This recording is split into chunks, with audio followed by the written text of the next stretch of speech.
Hello again, Riot Wolves. Welcome to the stream. Last time we fought a surprise encounter.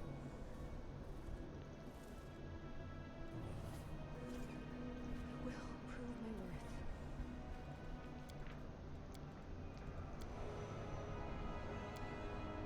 Pick that lock, sweetheart, please. I finished here. Yay. Is there more? So, I'm gonna go and grab the one in the lobby to see what happens first. 'Cause I'm curious.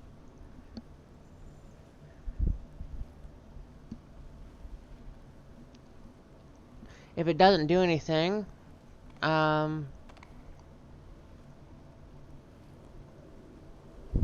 go to the one that's in the hidden place.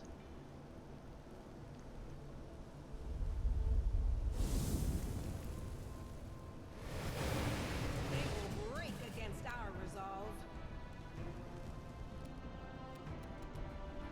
That's about what I figured would happen.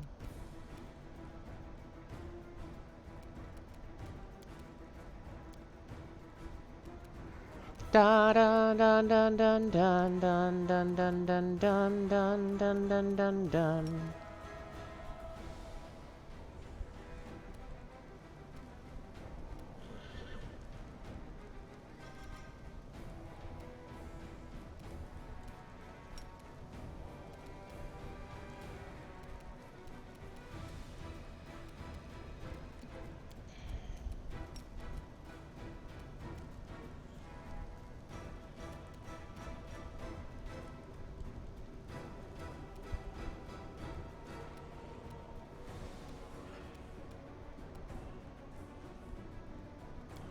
Yep, that'll do it.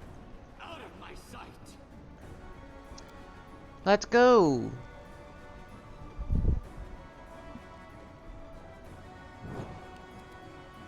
La da da da da da da da da da da da da da da da.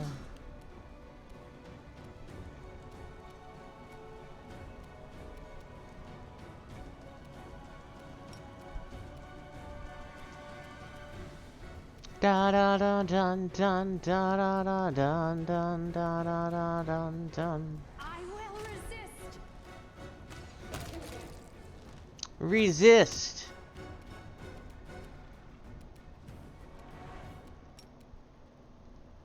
Retreat is not an option.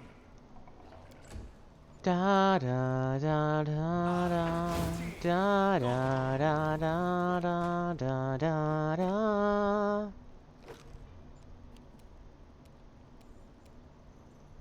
Resistance.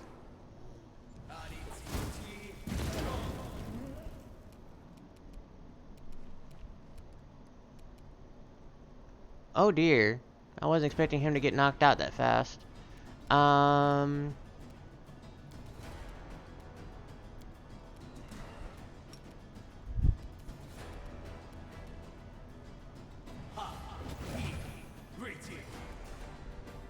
That'll have to work.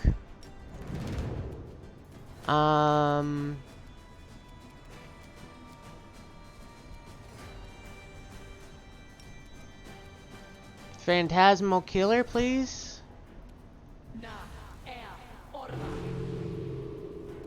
Man, you managed to succeed on that. That sucks.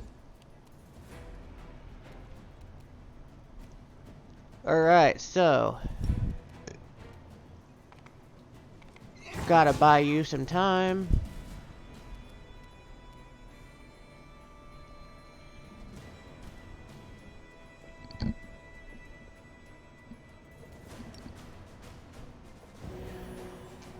That'll work. Come on. Really? Alright. Arushale. Prepare yourself. And for you. Kneel before me.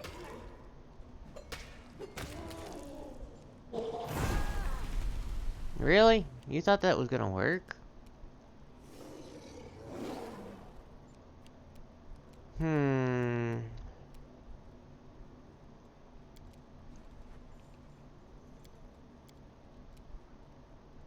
Hideous laughter, why not? Guess I'm done with spells for tonight.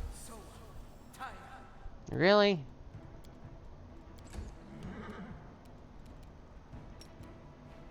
There we go.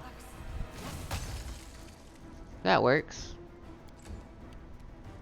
Into the fray.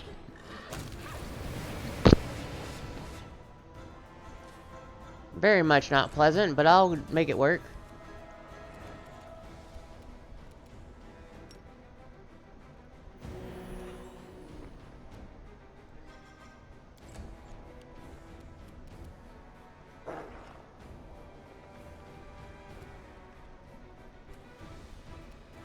Alright, so.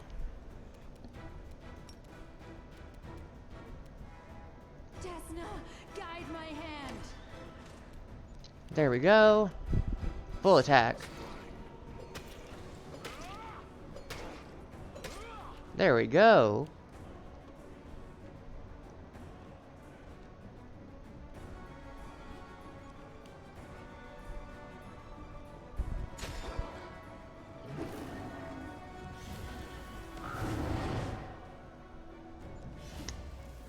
That's not a good sign.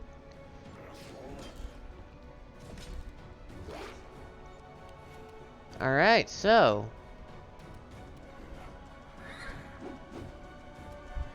I got this. Alright, so.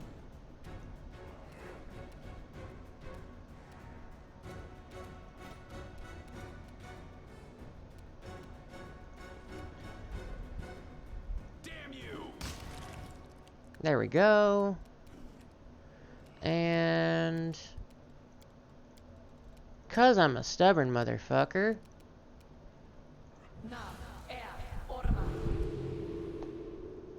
Well, could have gone worse.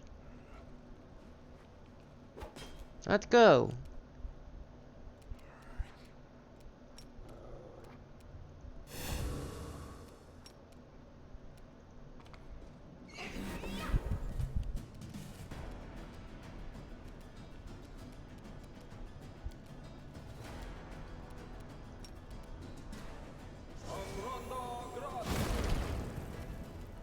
That works. Full attack. Arushale! Make your peace. Press the attack.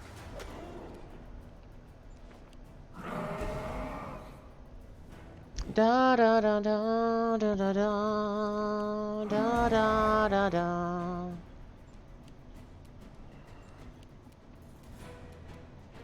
Are you still here? That works. And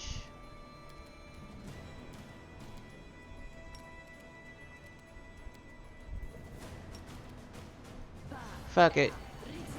You deserve some power.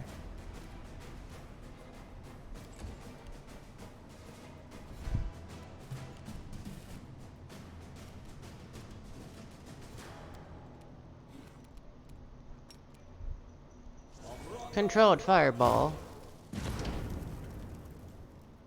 That works. Arushale. I will resist. That works. Retreat is not an option.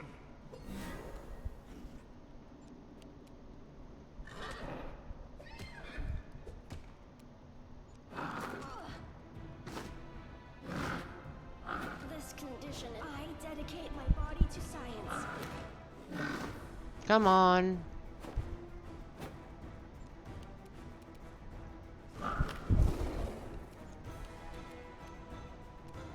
Good guys always win.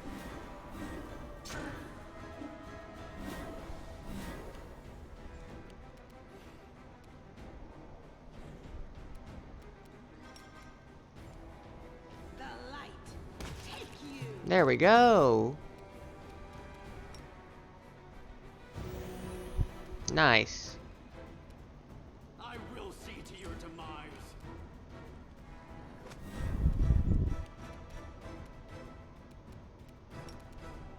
Prepare Arushale. There we go. Treasure.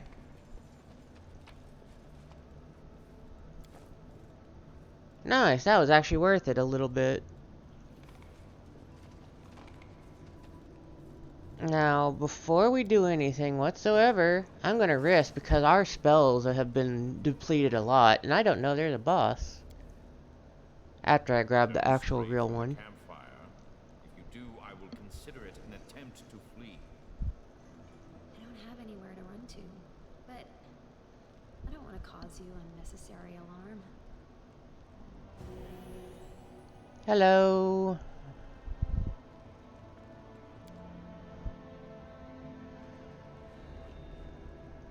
Do do do do do. Beautiful. Lol, slowly the crusade morale is restored to its natural equilibrium.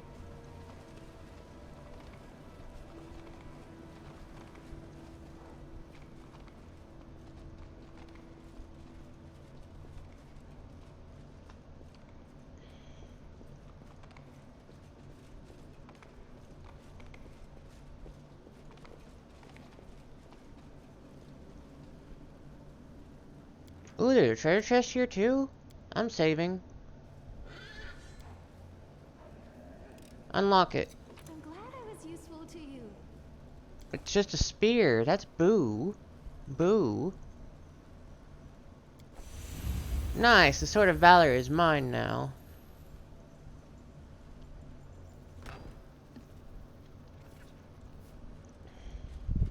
Who's making all that noise? Hey, who's making that noise? Hello.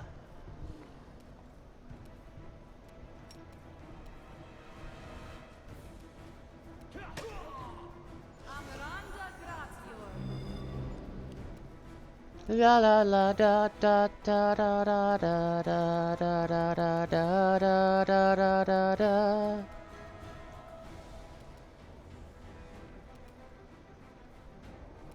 Desna, Full attack. guide my hand.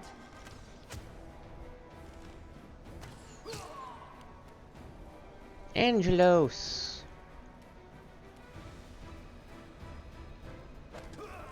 Nice.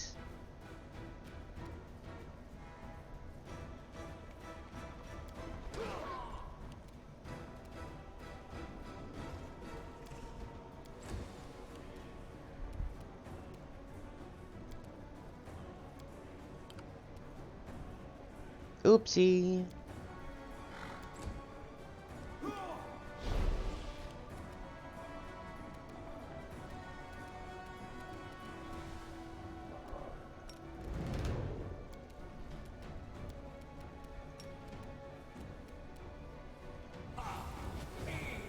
There we go.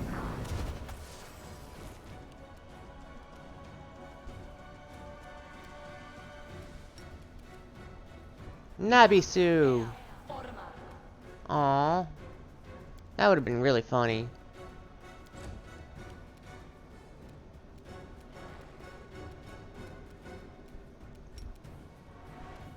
The inheritor, guide my blade. There we go. Kneel before me. Stop trying, yum.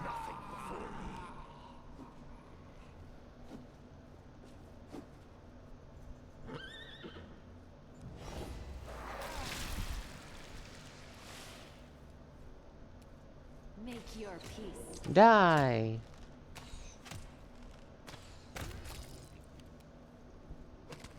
Man, you are so fucked.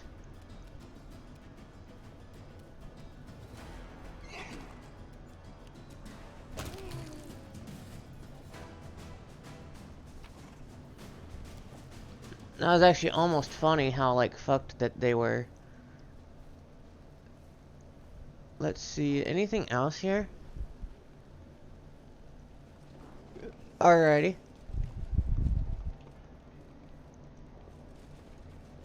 Is that a trap?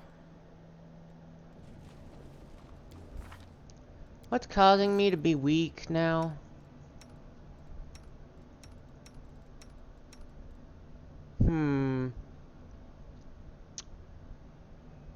Is that permanent or temporary? I can rest that one off.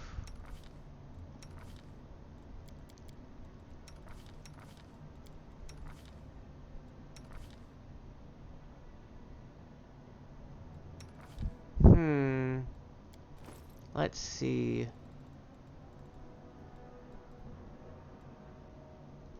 I'm gonna drop these because they're not really valuable.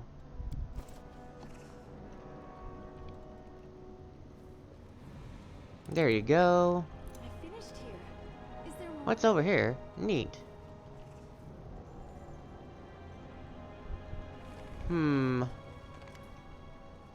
So that's what it looks like. The famed relic of the Crusaders. Did you know that the Church of Iomade lent it to the Crusaders long ago, and then they went and lost it? What a deliciously awkward conversation that must have been. Darren takes a half step back, casting an appraising look at you and the sword of value. You look very fine indeed. I foretell that the shops of Mendev will soon be full of souvenirs paintings with names like the commander reclaiming the holy banner. People will hang them above their mantles and use them to cover the cracks in the walls to keep out drafts. I may even purchase one myself to have something by which to remember this moment.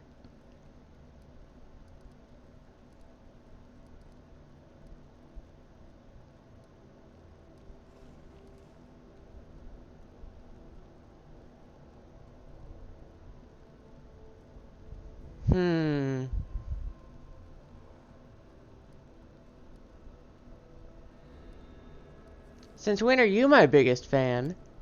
I scarcely know myself.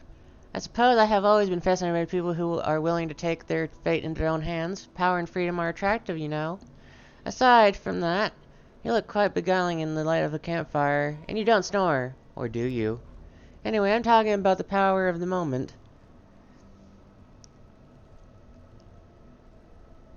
About wanting to remember it. Since the day my sweet cousin tossed me into the middle of the crusade, I've felt like I've been plunged into icy water with my hands tied behind my back. A most loathsome sensation. I am forced to live in conditions to which I am ill-accustomed and ill-suited, risking my life for ideals I consider to be utterly worthless, and I have already missed 3 premieres in the capital's opera season. It's an outrage.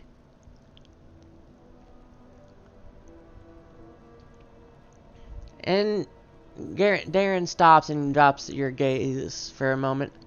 And you know what's the most curious thing about it all? Here I stand looking at you and at this holy wall rug, and I feel like that there's nowhere else I'd rather be right now. Be careful now, or else I'll think you might just fall in love with me.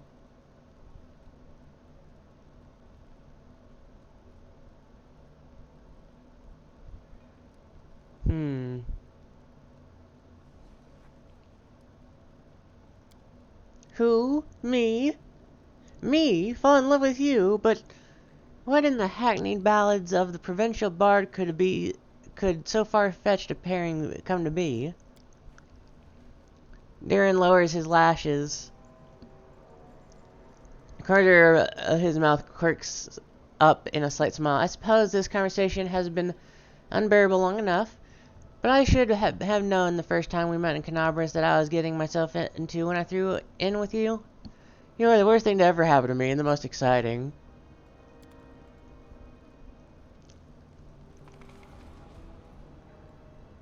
I'm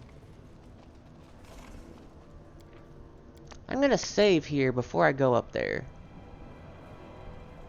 And, for good measure, I'm gonna rest.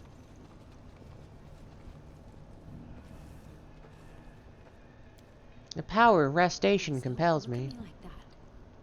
I can read your desires plainly on your face. Do you think your face does not betray your inner thoughts? A wolf can befriend a flock of sheep, but it will always see them as lumps of meat. Wouldn't you agree? Oh. There we go.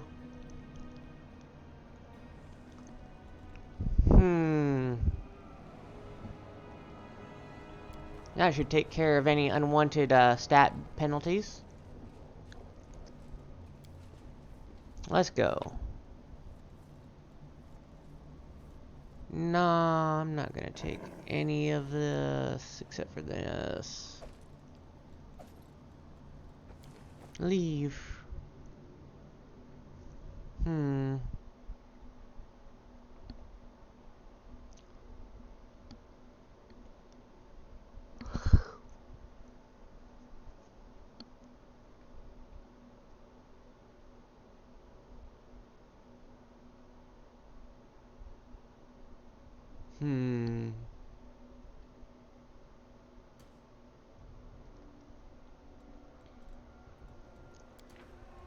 Save before I do this.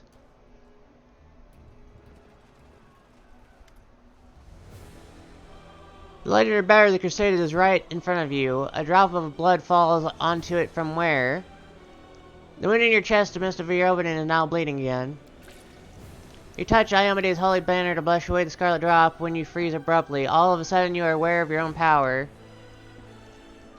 You're no longer a grain of sand resisting a countless armies of abyss, you are something greater.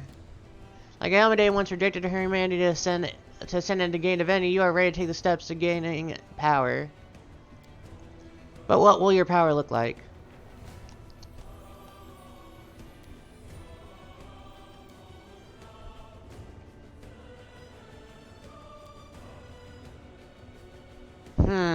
A rebel, Azata, a rebel and a fighter for freedom and good. And Azata acts on instinct and trusts in spontaneous decisions. And the Azata easily befriends those who don't fit neatly into the ranks of the official crusade. Does not issue commands, but rather inspires allies to fight.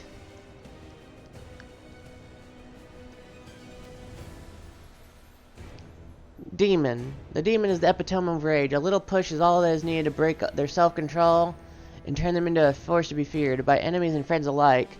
It is up to the demon to decide whether to allow their inner beast to take control, or to fight it and chain it, bring it to heel.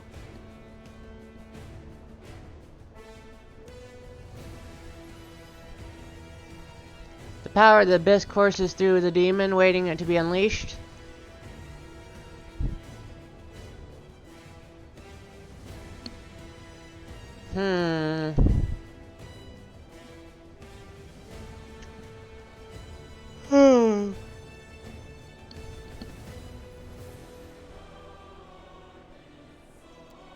Lich.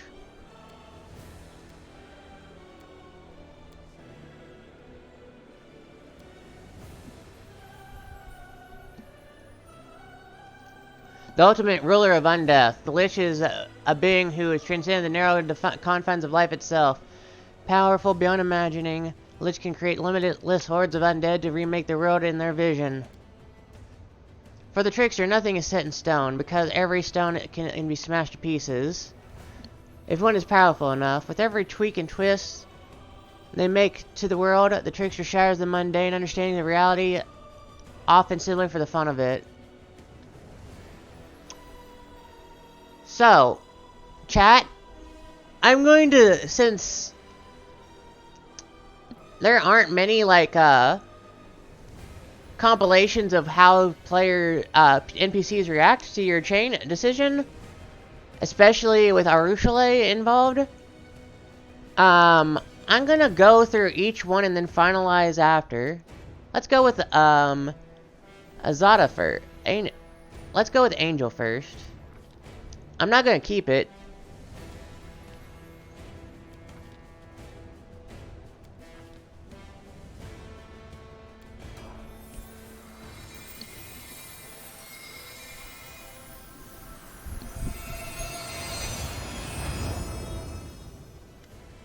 The wound on your chest closes and the drops of blood spilled on the banner of valor burst into transparent flames. A wave of fire rushes from the blood and across the banner, transforming it into blazing and lighting it with new colors. Power descends upon you, suffusing your mortal body, remaking it in its image. It fills your body up to the brim, breaking bones and tearing muscles while at the same time healing them. You raise your head and acutely aware of the bright light of heaven and will be at your back from now until eternity. So bright and warm. I feel the forces of good and justice filling you, and a little part of them is passing from you to me. This is amazing. An angel at the helm of the A horde of sour-faced, pious prigs, led by the chief prig. Jolly good. Everything is just like in Blessed Iomede's commandments. What an interesting turn of events. Such intrigue.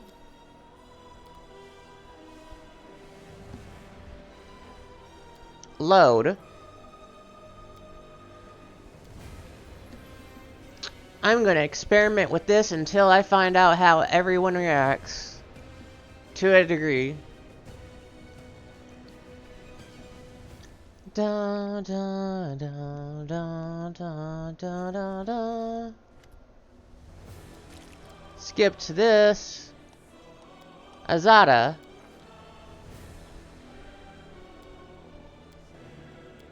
Because I'm not committing to this, I'm just gonna select things with no real regard for what it is.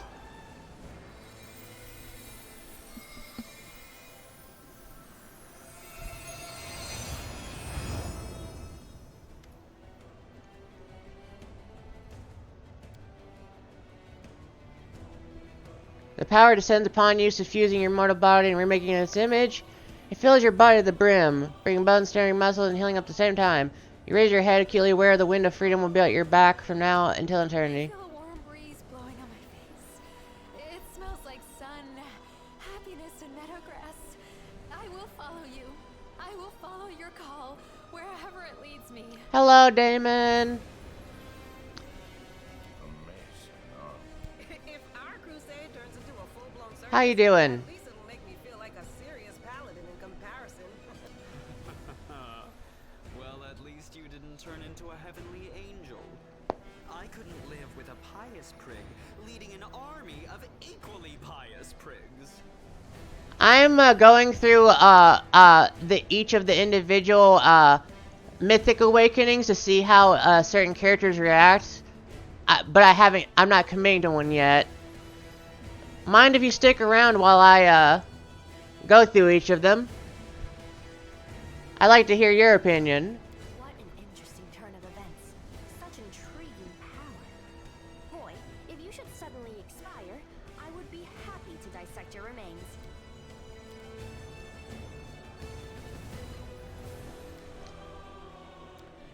Reload. I'm going to go and see how everyone reacts to all the ones that I decide to keep unlocked.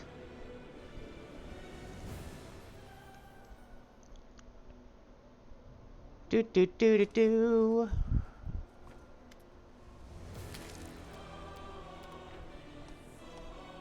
Demon. Since I'm not committing to this yet, I'm just gonna throw stuff on the ground and see what happens.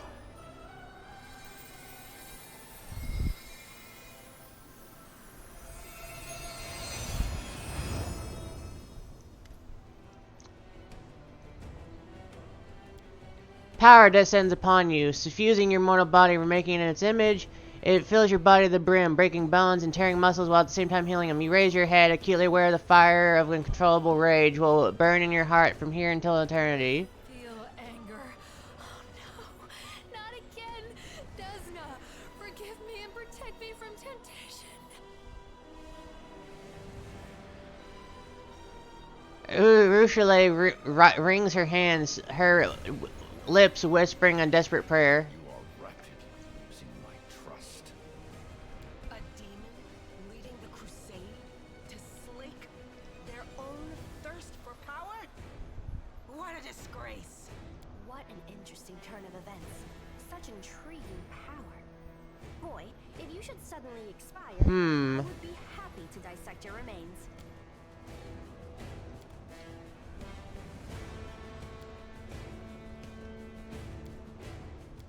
Da da da da da da da da da da da.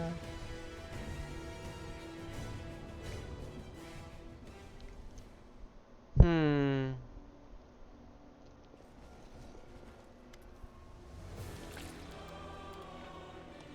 Lich.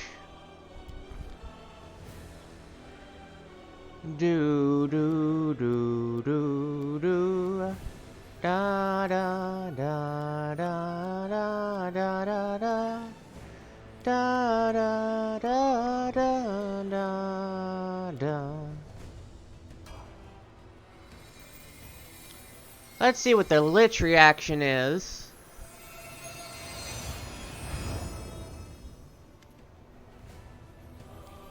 Power descends upon you, suffusing your mortal body and remaking it in its image.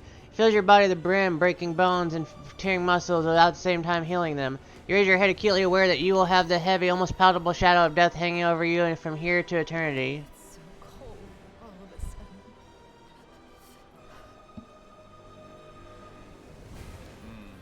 The dead make ideal soldiers. Good idea. Nothing bad has happened. Huh. You can still back out. Sure you can. And you will, won't you? Why do we need this darkness? Huh. We don't need it to chop demons' horns off. What an interesting turn of events. Such intriguing power. Boy, if you should suddenly expire, I would be happy to dissect Let's your remains. see. Da da dun dun dun dun dun. Let's go. Time to see what the reaction to my final choice is. Well, not final choice, but before I decide which one to commit to.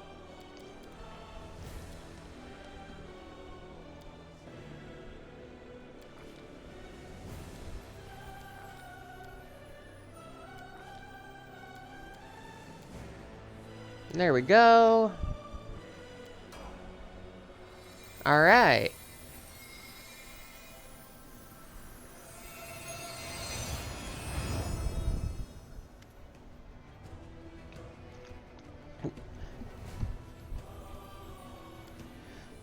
Power descends upon you, suffusing your mortal body, remaking it its image. It fills you to the body up to the brim, breaking bones and tearing muscles while at the same time healing them. You raise your head, acutely aware that from here until eternity, you are beyond the reach of the laws and dictates of states, planes, and the universe itself. A mess of an army. Oh, yes! Now that is how I like my crusades. As soon as this is over, I suggest we hold a feast, courtesy of my dearest cousin, to whom we shall most assuredly send a detailed report. I can take it upon myself to organize it. What an interesting turn of events. Such intriguing power. Really? Boy, if you should suddenly expire, I would be happy to dissect your remains. I'm shocked that originally doesn't react to that one.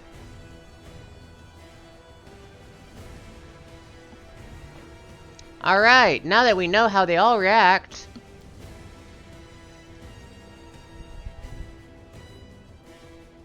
Time to actually take this seriously.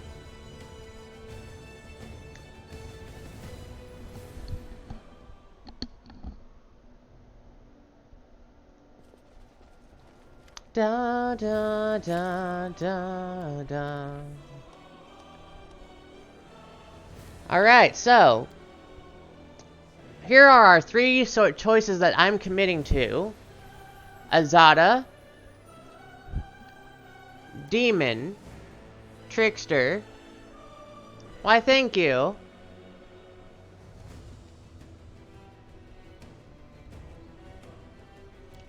Trickster, Azada, Demon, Trickster. Azada, Demon, Trickster. Azada, Demon, Trickster.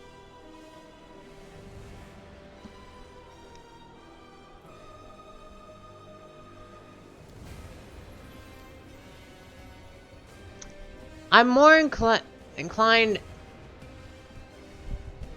Like, here's the thing.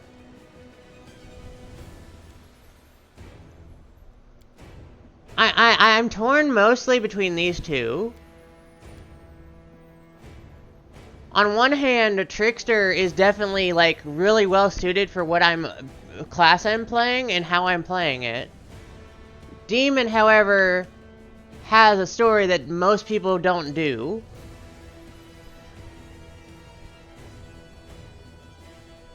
I like the idea of, like, just taking the Crusade in the exact opposite direction of what it was supposed to be. But at the same time, Trickster is also a really cool idea of being immune to the laws of the universe, 'cause fuck you. Rage Machine, fuck reality. Rage Machine, fuck reality. Which one?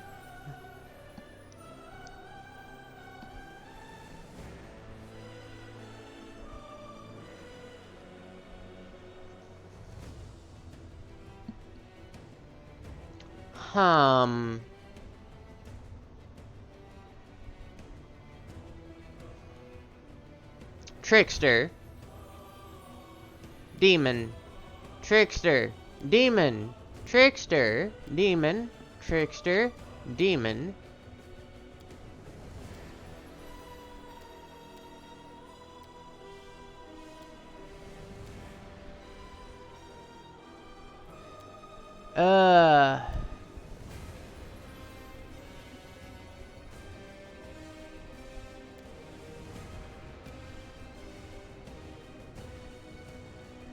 Hmm.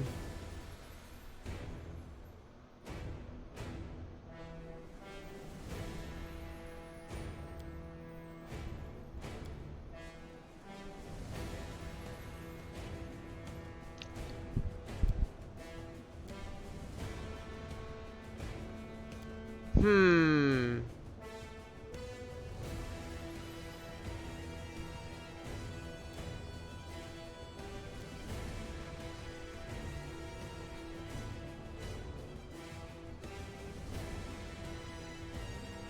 Alright, I guess it's time to flip a coin.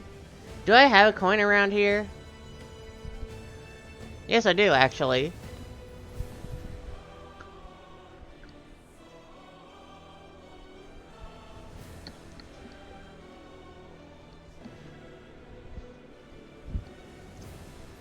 Heads Demon. Actually, let's do it because the tail actually changes for a demon. Tails Demon, Heads Trickster.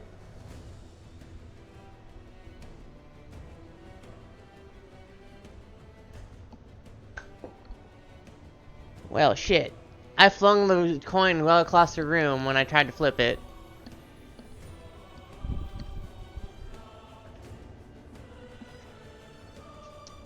Well, I guess it'll be, Trickster.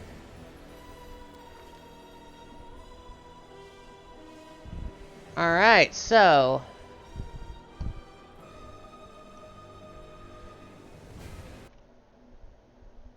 Mythic abilities... Distracting Shot. Your ranged weapon attacks are dangerous enough for the enemy to forget about melee threats. If you hit an enemy with a ranged weapon attack, they receive a penalty to AC against melee attacks equal to half your mythic rank for 1 round.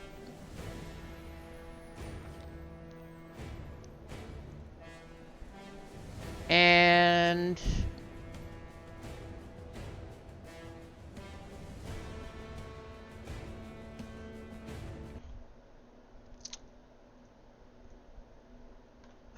Knowledge Arcane 1.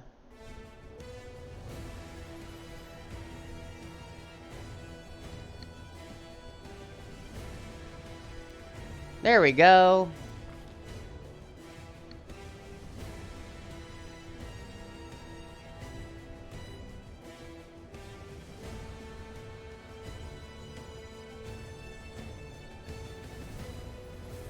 Da da da da da da da da da.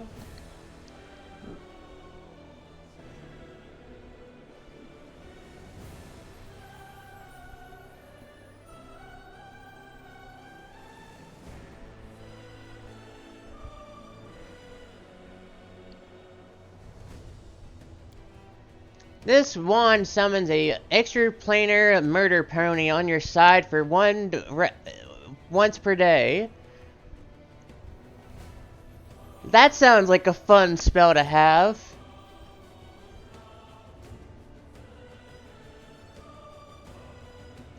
Alright, so...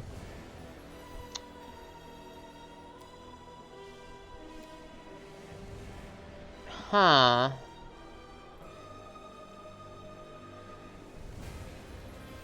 I actually don't know what spells I want besides that. Because I already have a lot of these.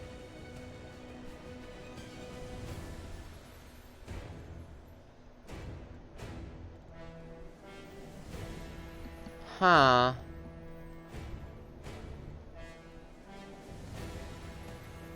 I'm the only one who can access this spell, so I guess I'll take it.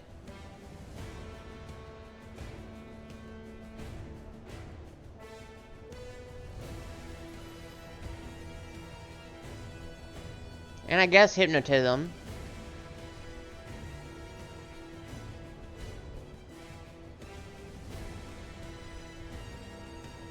No. Yeah, I'll take that mythic trick.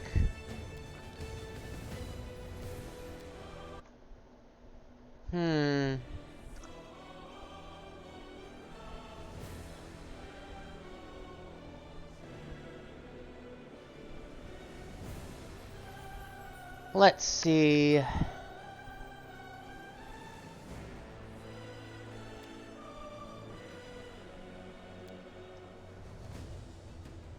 Having alternatives to use occasionally would be nice.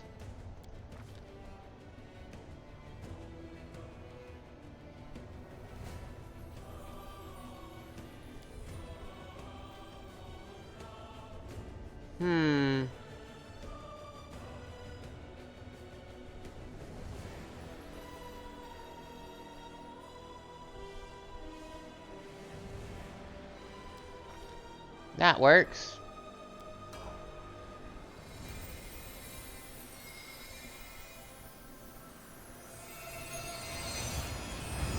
Whee! The wound on your chest closed and the drops of blood spilled on the sort of valley burst in transparent flames. The wave of fire rushes from the blood and across the entire banner, transforming it and blazing it with new colors. The power descends upon you, suffusing your mortal body and making it its image. It fills your body with up to the brim, breaking bones and tearing muscles at the same time, while at the same time healing them. You raise your head, acutely aware that from here to eternity you are beyond the reach of the laws and dictates of states, planes, and the universe itself. A mess of an army. Rydell looks at you. Casts one look at you. If looks could kill, you'd be hanged, drawn, and quartered on the spot, and then he turns away pointing at a mess of an army. Oh, yes! Now that is how I like my crusades. As soon as this is over, I suggest we hold a feast, courtesy of my dear Yes. to whom we shall most assuredly send a detailed report. I can take it upon myself to organize it. What an interesting turn of events. Such intriguing power. Boy, if you should suddenly expire, I would be happy to dissect your remains. Okay.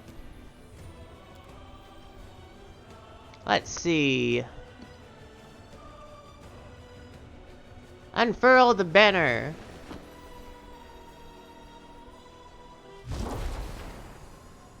Watch as it transforms.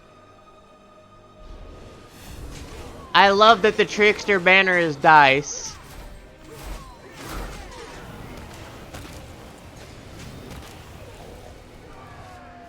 Whee!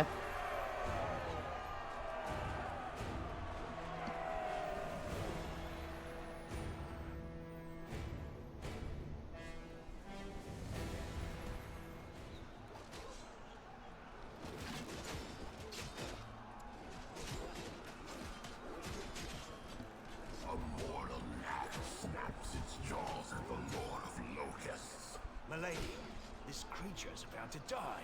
Shouldn't you? Behold, Iomade. Behold the death I sow. Nice. You see, suture? Shouldn't has no place here. I've waited for a very long time, but now the hour has come to turn my ideas into reality. I still have things to do in Canopus, but you must leave. Go to the old laboratory. I have a special task for you. The laboratory? I hate that foul place. But I dare not disobey you. Huh. Let's see. Forgive me this little masquerade. Yanel says it in a different voice, one that sounds vaguely familiar. Suddenly the illusion vanishes.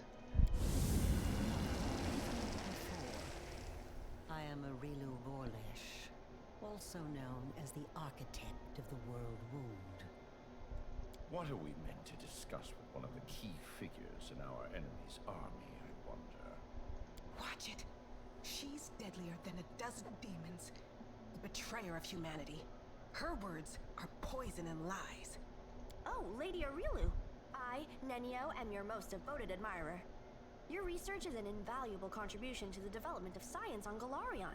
And this experiment with a world wound is simply groundbreaking. May I please have your autograph? The fuck?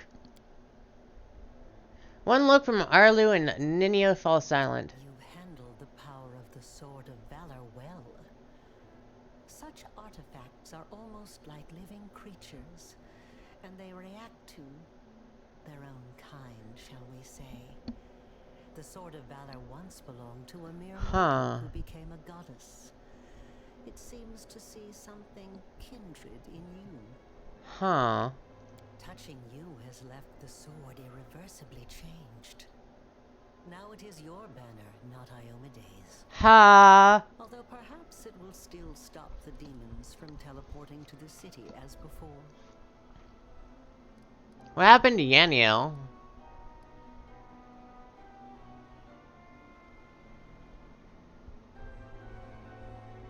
The Yaniel you freed from the dungeon was merely a mask. Sometimes I like to wear the guise of my fallen enemies, to study them from the inside. The real Yaniel has been gone for a long time, but unfortunately for her, not permanently. Her lot is far more frightening than the one I showed you. Perhaps you will learn the truth one day, but for now, it isn't necessary. You visited me twice now under another guise. Here and in Canabris at the Civilization. You helped me twice already. In Canabris when we fell into the caves, and here, pointing the way to the Sword of Valor. Why would a half-demon, Discari's favorite, ever do such a thing? I'm creating something. Building. Studying how the land lies. Laying a foundation. I am called the Architect for a reason. I see. I'm not asking you to trust me. That would be unforgivably stupid. But I suggest, just suggest, that you search. Analyze. Think. What happened in old Sarkoris? What is the world wound? What is happening to you? Search for your answers. And for now, farewell. Nice. Here comes trouble.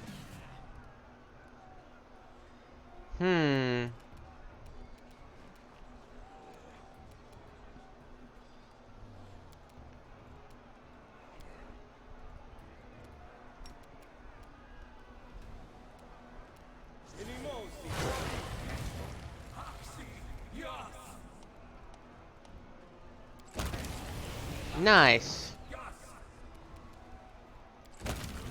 Nice.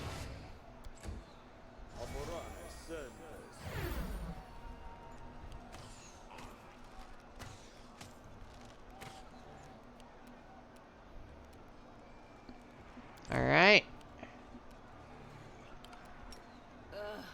Did I mess up again? Come on. I will resist. There we go. Where? Oh, there you are. Nice. Alright, so...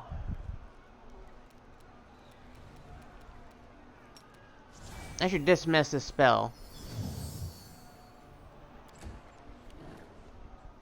Attack!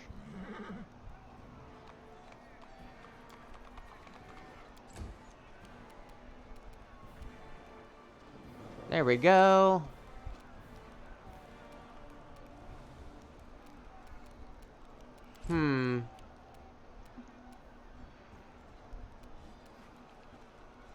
I got this. There we go.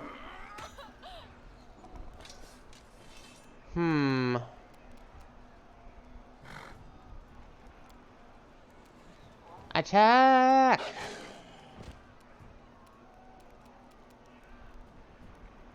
Into the fray. Let's go. Prepare yourself. There we go. Beautiful.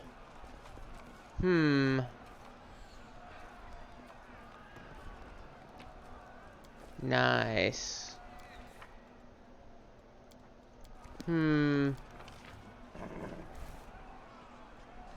Whoops. Oopsie, oopsie, oopsie. Nope, nope, nope.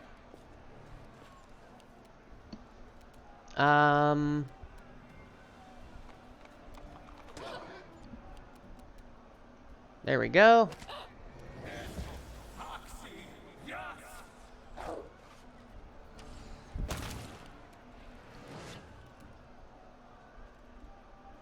Desna, guide my hand. There we go. And for you... Retreat is not an option. Fight, fight, fight, fight, fight. The light. Take you. You know what, actually, these are trash mobs. I can just turn this off and go straight murder hobo without any strategy. Give up. There we go.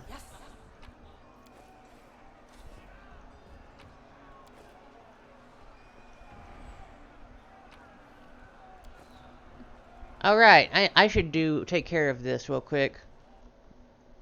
I shouldn't be forgetting about stuff like that. And...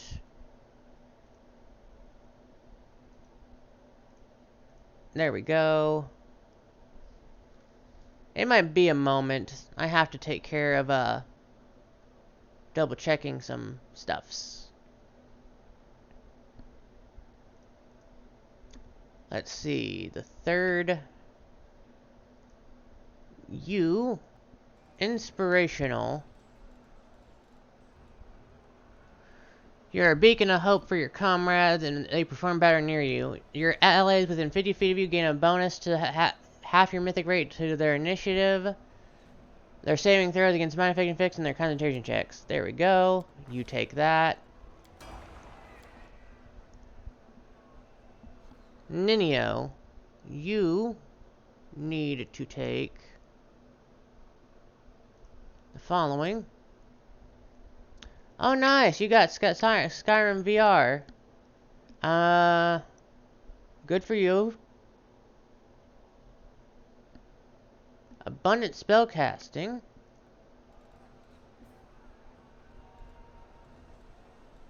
Improved abundant spellcasting. There you go. Daerin. You take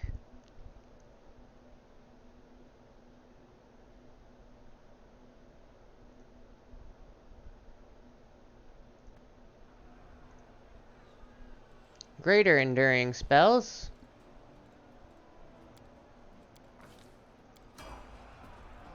Rigel. You insufferable prig. You take whatever I tell you to take, really, but I should probably at least try to pick something that's actually useful to you.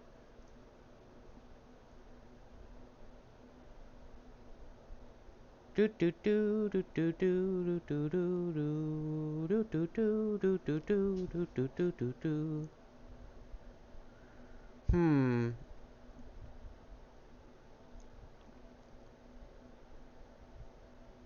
Da da da da da da da da da da. Da da da da da da da da da.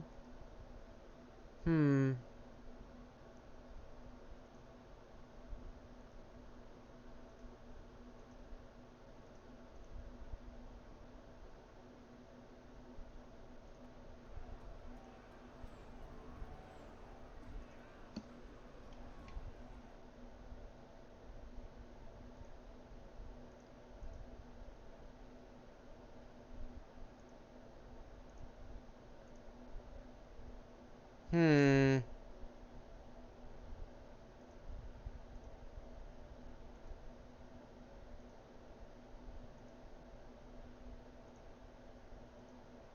Last stand. There you go. Arushale. You need to take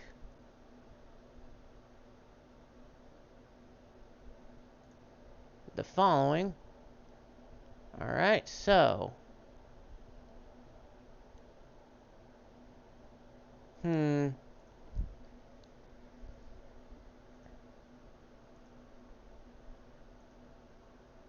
Distracting shot. There we go.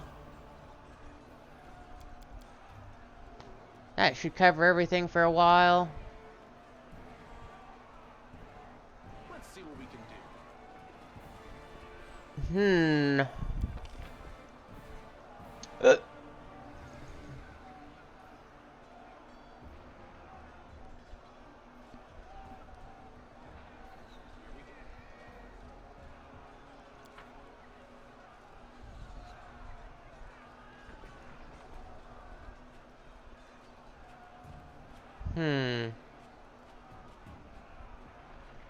Main floor. Let's go to there. Da da da da da da da da da da da da da.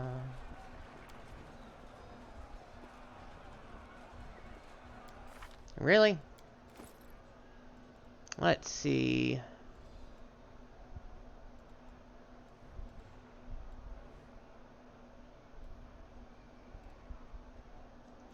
Let's get rid of these. They're not valuable.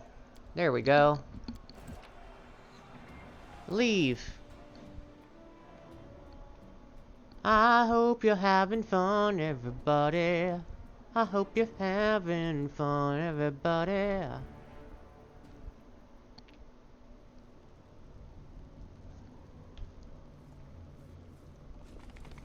Leave.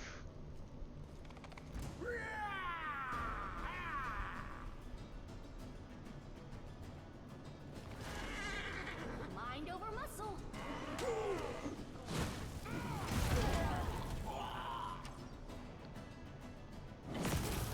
I'm gonna try this again. There we go. Miss me already? Heal everyone.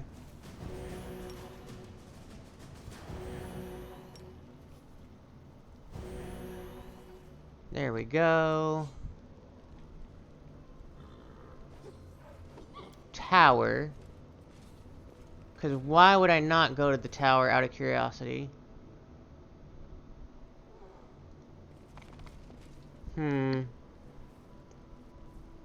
Tower summit.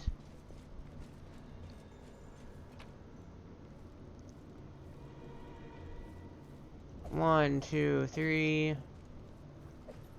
4, 5. Leave. What's at the top of the tower, I wonder? Do do do do do do do.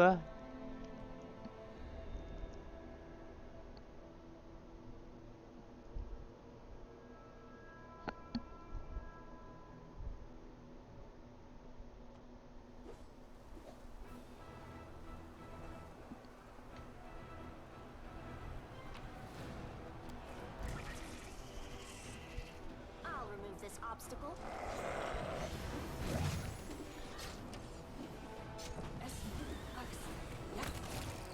Were you expecting that to go well? I sincerely hope not. Make your peace.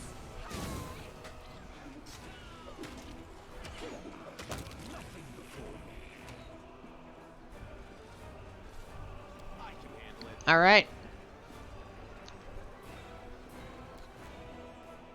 That was all that was there. That's a pity. Da da da da da da da da da da da da.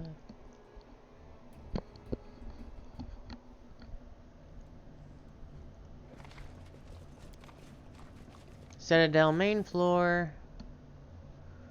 And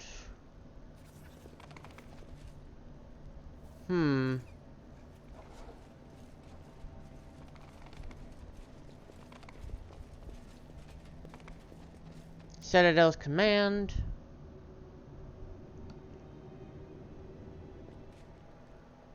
Huh.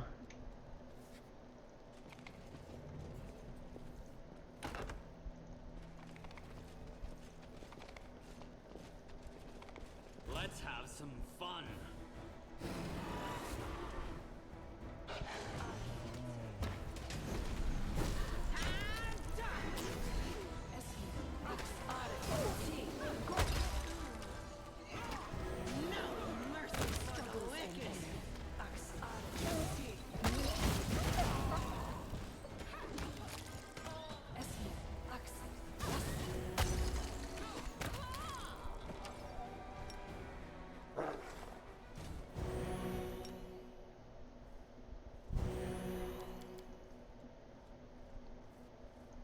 There we go. I'm probably doing myself a huge disservice by not, like, doing turn-based mode, but, like, these are trash mobs. Why would I expend effort? Will defend my dream.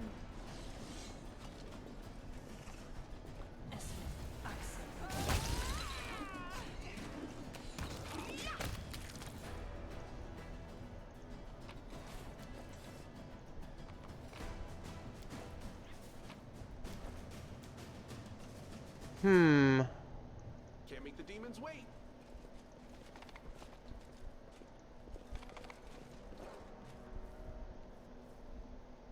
Do do do do do do do.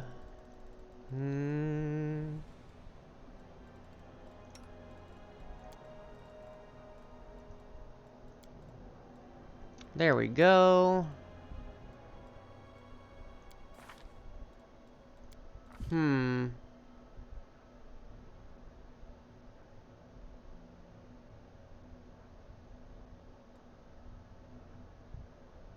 Interesting.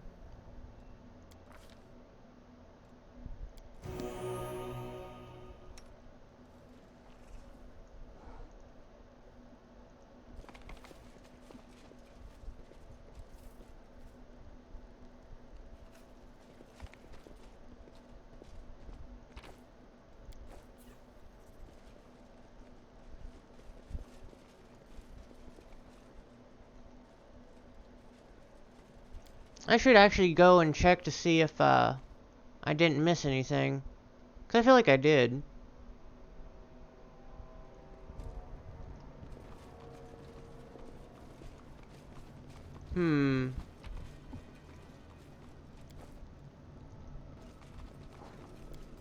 Let's see.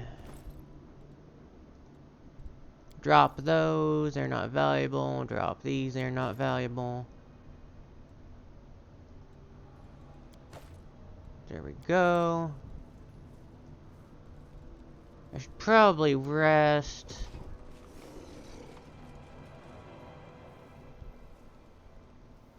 There we go. I must meet with the storyteller again, but first I need to determine my primary research aim. Am I to ask for his assistance in examining artifacts I found, or to examine him as an artifact in himself?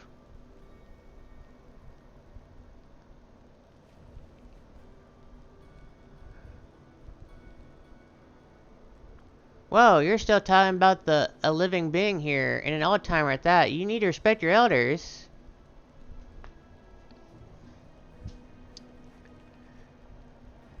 Wow.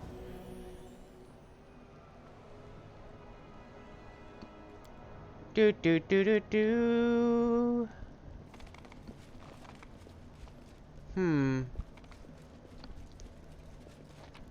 I found, something. Huh. I shall not be swayed from my path.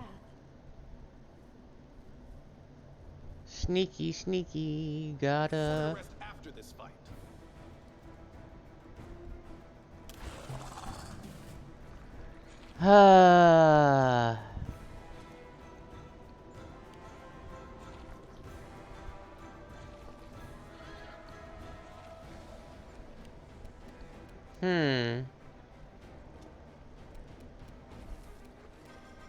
Full attack on you.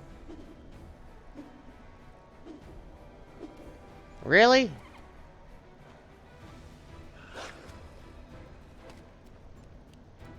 The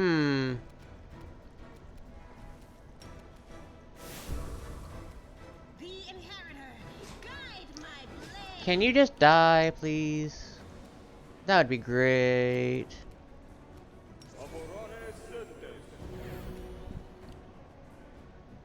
Come on.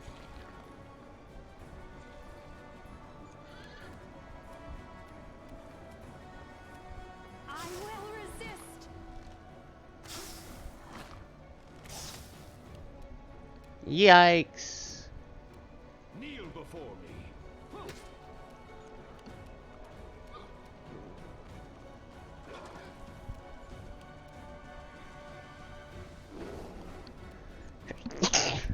You should have listened to reason.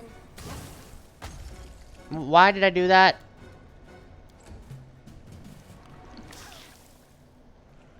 This condition is irrational. Please help me. There you go.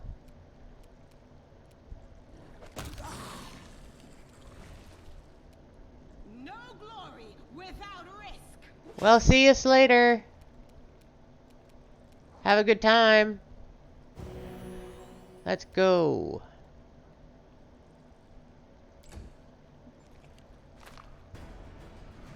I fear I've been wounded.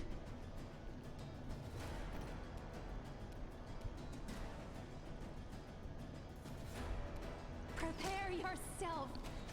Die. This one's mine. Come on.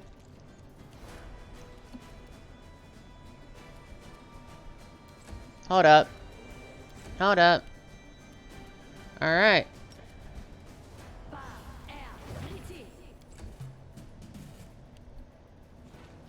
Come on.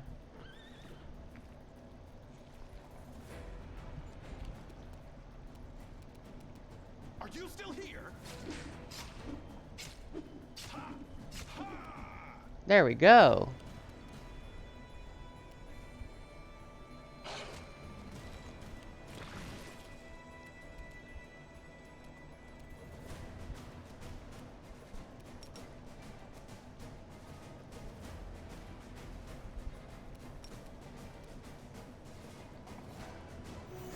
There we go.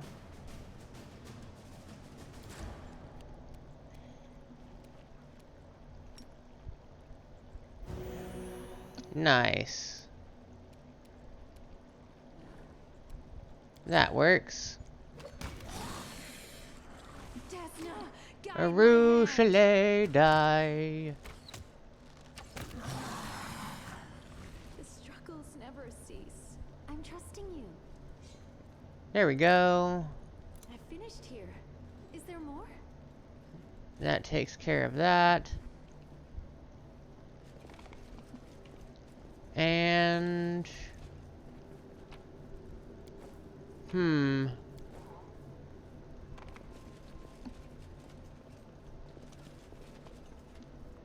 Beautiful. Huh.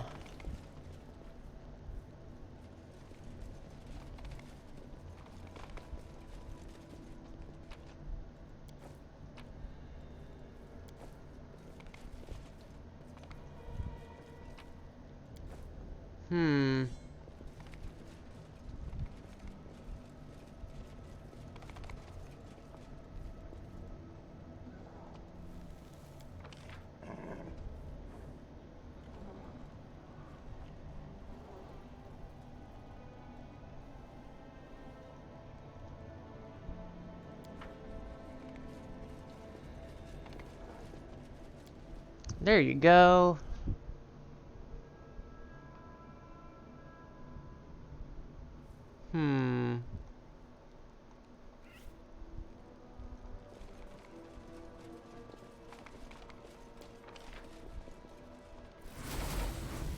Let's run, sweetie. Let's go. I'm not going anywhere. Don't you feel it? He's got that damn rag with him. I can't teleport. He's going to kill us. If he kills us, then so be it. But this is my city, and I will fight for it to the end. And you, my love. This dwarf is a true knight, and that's why he is beyond saving. Huh. The demoness knows how to turn a person's good nature against itself. She did it deliberately, knowing that his sense of honor would be his downfall. I have also done this. Who let this mangy rat out of its cage? You made her a member of your party. The succubus whore found a way to betray even the abyss. And you believe she'll be loyal to you? Manago, my jailer, my torturer. You think I mean to do them harm? That he will suffer if I stand at his side? If that were true, why then would you try so hard to persuade him to cast me out? Huh.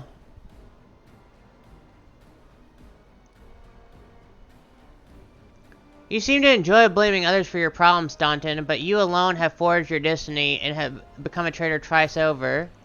Of course, I regret nothing. And I'm ready to pay my dues. What about you? Are you ready to pay for everything you've done in the name of your pathetic queen? Not everyone here is fighting for Mendel's queen, fallen paladin. When you crossed to the demon's side, you betrayed all mortal kind. And for that, you must pay. Hey, Nura, shall we have some fun? We sure will. We'll have so much fun that even the abyss will feel the heat.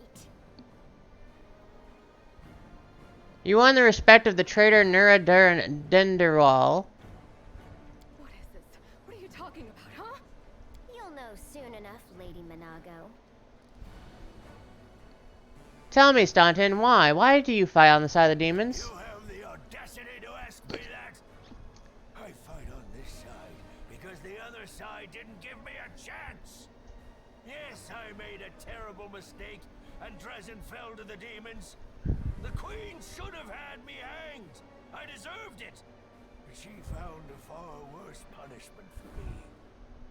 False mercy. And she spared me that. She said she wanted to give me a chance to make amends. And I believed her. For 70 years, I've crawled on my knees, setting my for Mendev. Only been spat in the face for it. For 70 years, I watched generations of crusaders grow old and die, never once changing their tune about Staunton the traitor. What else Yeesh. could I give for my mistake? What more punishment could I suffer? How could I ever deserve forgiveness? And one day, I realized there's nothing I can do. The Queen had doomed me to a lifetime of humiliation. When I grew desperate, I only had two choices. To become my own executioner and carry out the sentence she received that day, or go over to the other side. Put yourself in my place. Imagine yourself in that position. What would you choose? Aren't you getting tired of fleeing from me, Minago? You have no idea how tired I am of you, mortal. But never mind. Today, we will finally be done with you. Right, Staunton? Right, sweetie?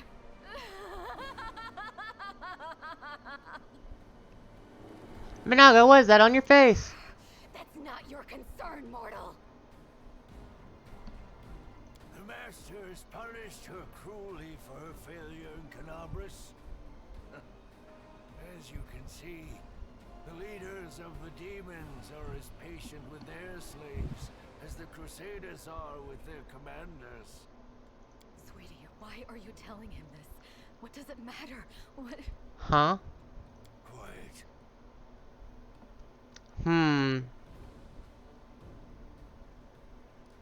It's time to decide the fate of Dresden. No. Staunton.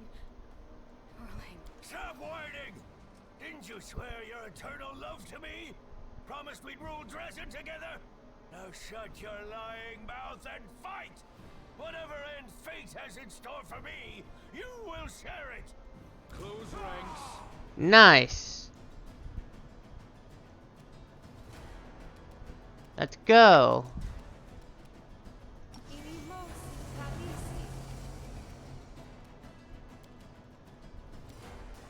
Power of fire.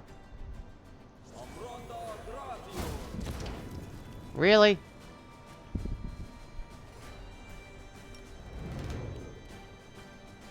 Da da da da da da da da da da.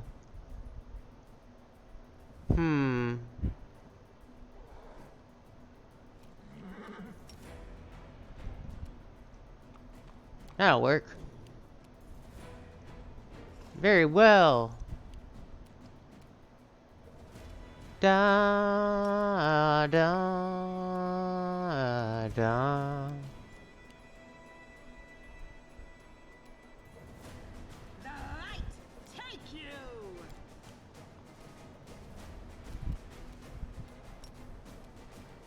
It seems There we go. All right. There we go. So, you die, die, die. Nice.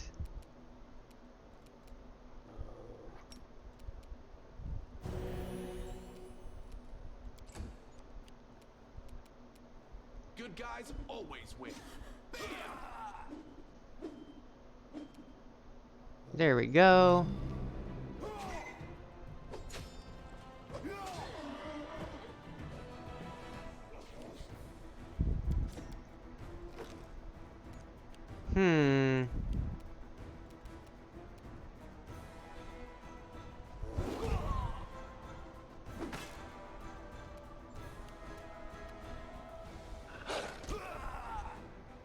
Stay down.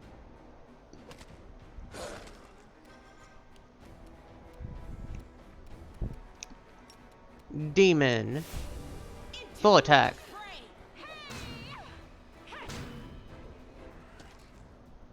There we go. You stubborn ass! You want to die for a heap of rocks? Go ahead. I'm not staying here. No, my dear. You are. You will either fight to the bitter end, or I'll break your delicate with these very hands. Are you threatening me, my mortal toy? Me? And with what? With the power I gave you. You ungrateful beast!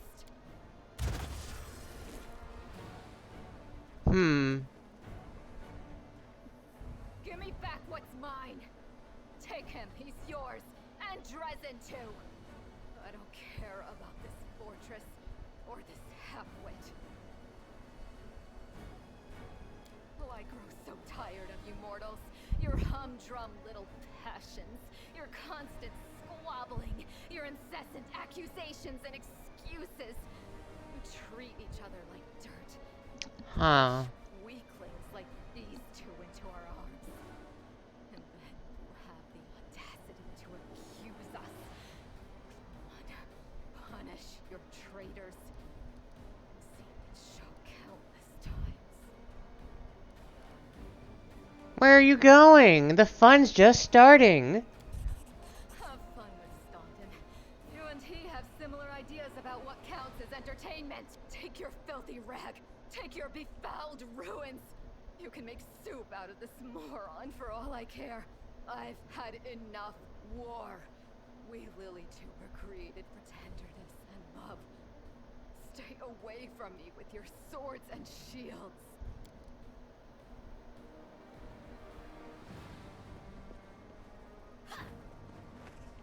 So this is to be my fate? I've been betrayed by people and demons alike. Now my life really is worth nothing. But that doesn't mean you won't pay for it dearly. Come on, you scumbag! Kill me if you can! I don't care anymore! Enough of this fucking insanity. Lay down your weapon, Staunton. Come back to us. You've been treated unfairly, but we can still make things right. You really do believe that, don't you? You really think that you can still change something? Somehow bring a cursed soul back to the light? I wish I could believe like you do, hope like you, but I know too well, there is no hope. I've been dead for a long time. Huh. As a matter of fact, the torment of the last few years, I might as well have spent them in the abyss. The only thing you can do for me is finish me off. Let's get this over with. To arms.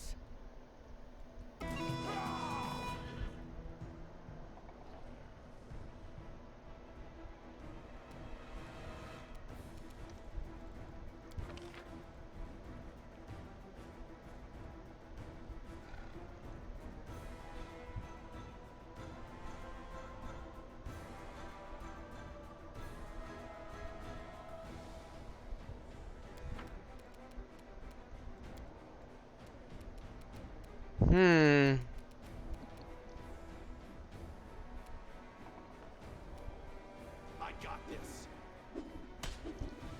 There we go.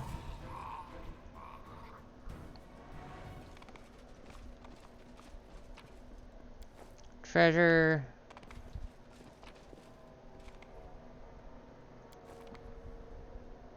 Nice.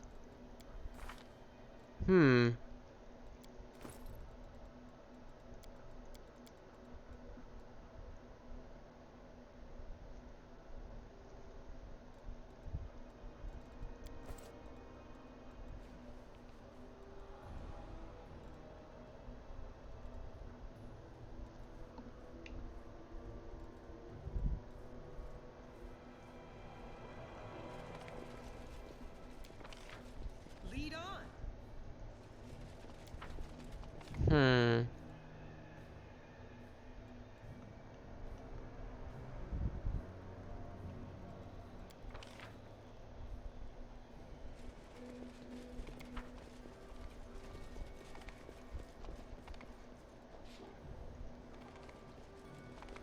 It is no trouble.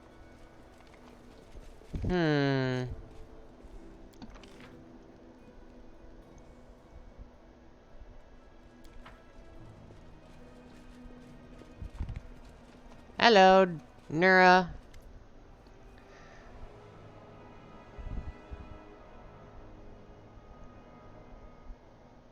Breathing heavily, Nura looks around the room as if she can't believe her eyes. Ugh, alive. I'm alive, it can't be.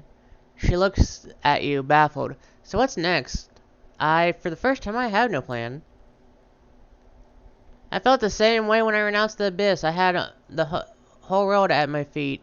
So big and strange, and no one to make me destroy it anymore.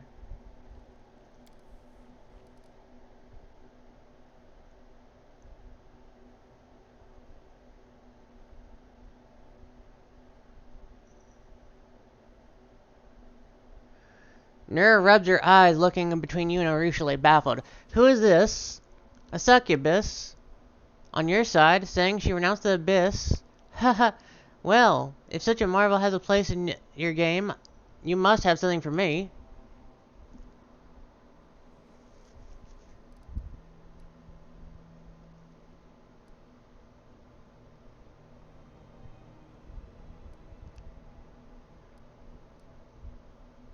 Stay with me, I need you in my party.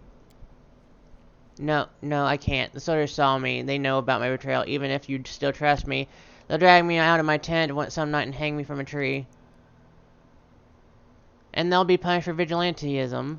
And even I wouldn't judge them harshly, for it. Forget about the plans. What do you want? I portrayed both mortals and the demons. What does it matter what I want if they won't let me live on either world? The thoughtful expression on Nura's face slowly shows. On the other hand, you can be quite convincing, you know. Too bad they won't let me live to see the outcome of your big joke. I can still play my own. Let me go and I will come. Let me go and a day will come, you'll see.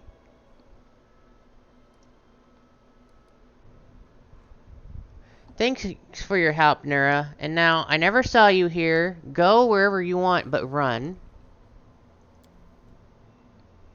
Thank you, Commander. Thank you. And farewell. You probably won't see me again. Not alive anyhow, but you'll remember my name. I promise you that.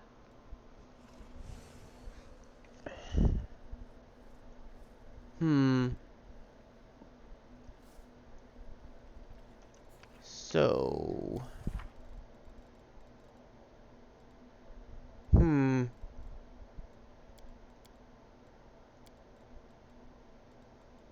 Da da da da da da da da da. Da da da da da da da da da. Da da dun dun dun.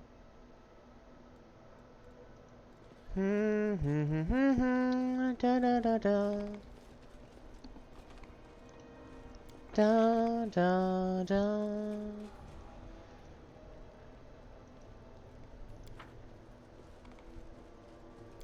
Citadel's main floor.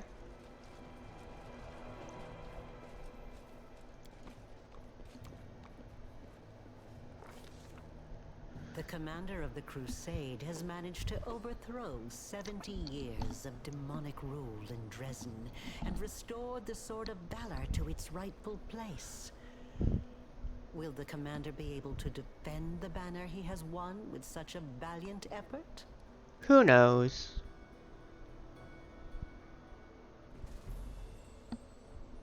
Do do do do do.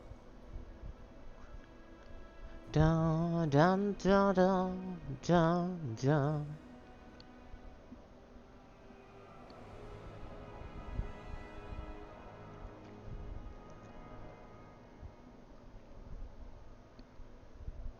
Dum dum dum dum dum dum dum. Da da da da da da da. Do do do do do do do. Da da da da.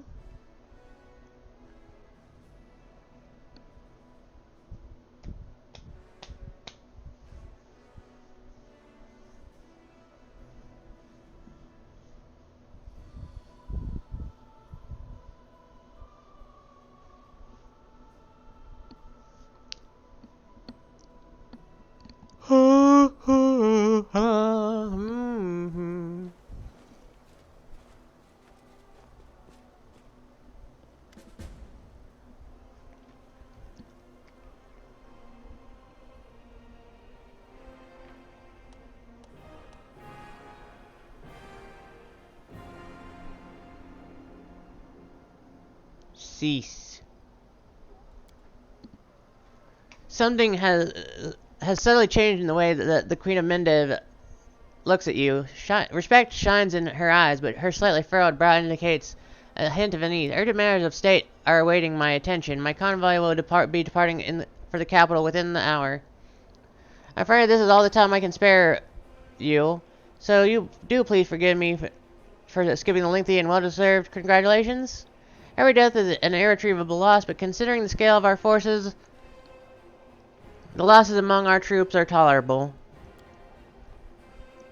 Morale is high among the Crusader forces that were entrusted to you. You handled the command superbly. I never doubted your personal ability to deal with the demons. I knew you could become a living symbol for people to follow. That you have now displayed a decent head of tactics is a pleasant surprise. I believed in your success and prepared for this outcome after a fashion. I brought a reward to personally to bestow upon my knight commander. The queen offers a slight smile and gives a signal of waiting squire. Passes of a foot neatly folded cloak with ravish embroidery. And now I think this reward is insufficient, so please accept one more gift from me personally. With these words, Galfrey slides a wing from her finger and lays it on top of the cloak.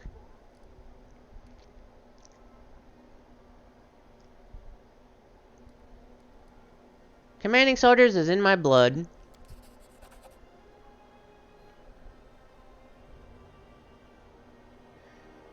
The queen's lips twitch at the corners, impertinent. Though I suppose a little impertinence is good in an officer.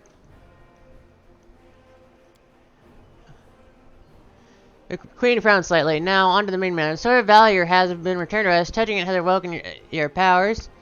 It's changed the Greek relic beyond recognition. Many clerics are at a loss to interpret this unexpected term. Is it an omen, a happenstance, or a warning? Only one thing can be certain. Your power is astonishing and unlike anything I've ever seen before. Your power bears little resemblance to other manifestations of the inheritor's will that I have been fortunate enough to witness. But who can fathom the god's designs? Amade has many heavenly allies, and they helped us on several occasions throughout the Crusades. There, I have said all I wished to. Is there anything you wish to discuss with me before I depart?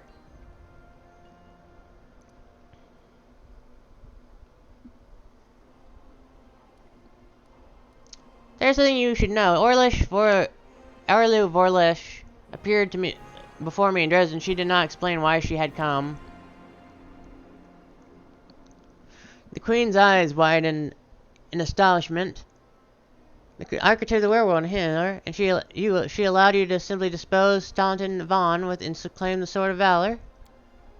This is a very worrying development. Arlu is more dangerous than a dozen valor and more cunning and deceitful than its core succubi. In the 100 years of the Crusades, our forces have very rarely encountered her. But when we did, it always led to something terrifying. I think she has taken an interest in you and your power. It was to be expected, of course, and it worries me more than anything else. Sooner or later, we shall have to take a stand against Arlu and deal with her once and for all. But I thought we would have time to prepare. Be careful, Selma Toftani. And if the architect reappears, treat her as you would a demon lord. Do you know anything about that huge demon that we met at the gates? It was much stronger than the rest.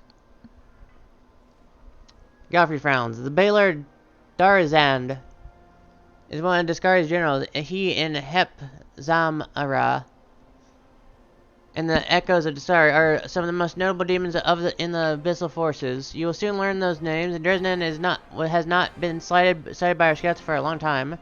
His appearance in Dresden was an unexpected development.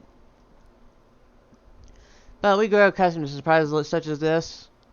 The ability to move at will through space is one of demons' most unpleasant hallmarks.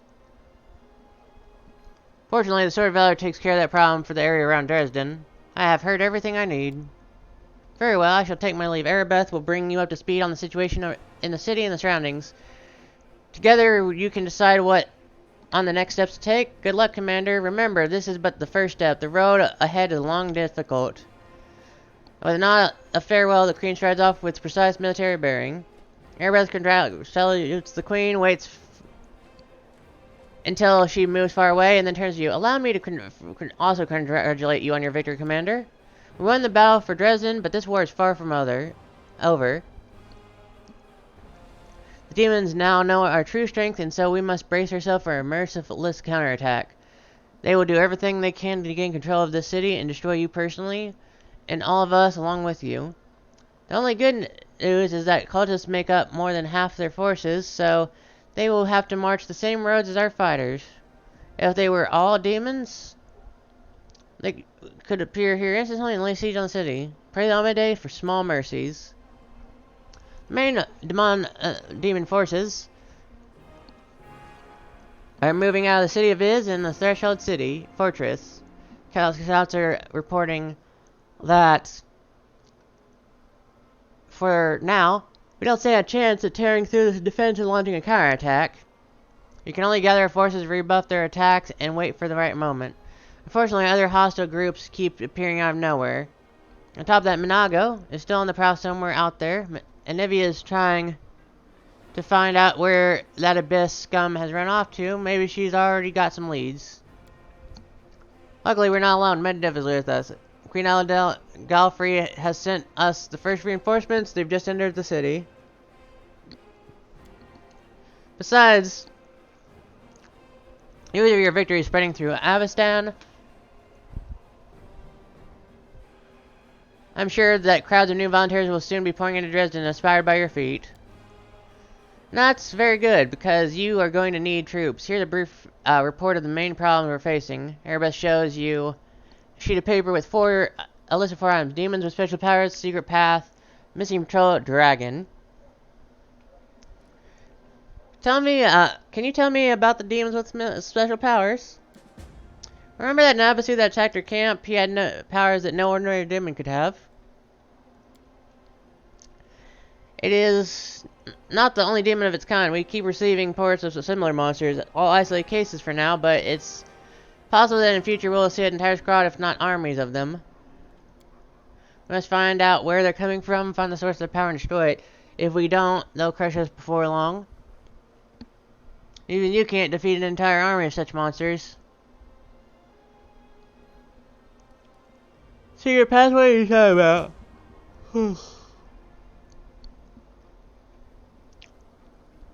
We usually spot demons of armies in advance as their hordes march along the gray road of Iz or Threshold. Sometimes packs of them appear out of nowhere. They're managing to avoid our scouts somehow and sneaking into our territory. If we don't solve this problem, we can't attack, and the demons will just appear at our backs, block off the gorges, and cut us off from Dresden.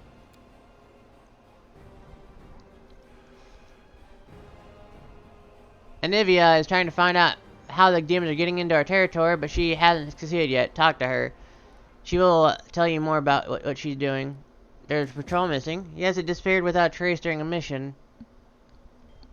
We didn't even find any bodies. Maybe someone abducted them, or there's some natural threat in the area. Can't rule out the possibility of desertion either. Patrols are patrolling the southern road of out of the city. Last surviving settlements of Sikoris lie in that direction.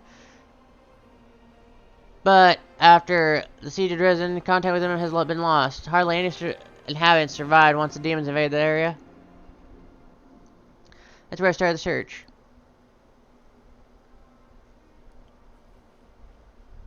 A dragon? What dragon? Well, as if we didn't have enough problems with the demons already. Now there's a wild dragon in the vicinity. Luckily, it's not part of the demon's army. If the demons had a dragon on their side, it could pose a serious threat. But there is very little fond of food in the world ruin, and the dragon doesn't seem to have a taste for demons or cultists. She keeps attacking small squads of crusaders, picking them off at those who fall behind, ravaging supply trains. The dragon's been sighted frequently in the sky, but we don't know exactly where her lair is. We have someone to help with this, though. Do you remember that dwarf who bravely attacked the battler in front of the citadel during the siege? He is back in the city, and he doesn't mind hunting this dragon, apparently. Go talk to him in the taverns. We might be able to help each other out.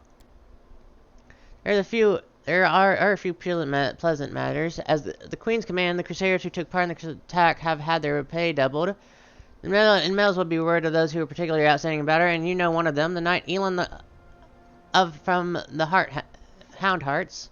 He led a troop of lost Narrow-Sand recruits and brought them to the main forces, and later drew Demon's attention in the battle with the Valor, allowing the wounded to be rescued.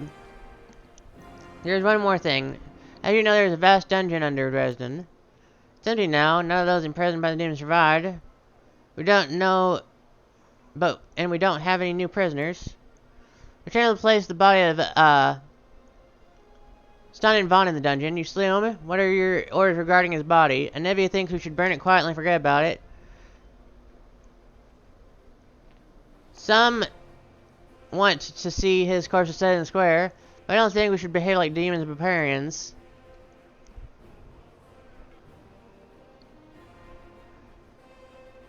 But he may have been our enemy, but he deserved to be buried as a knight.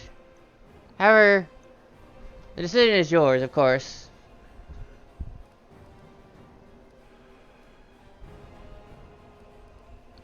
Barry Staunton as a knight.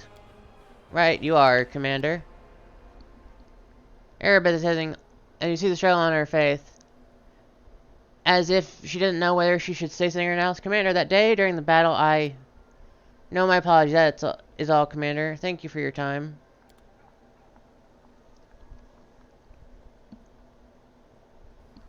Da da da da da da da da da da da da da.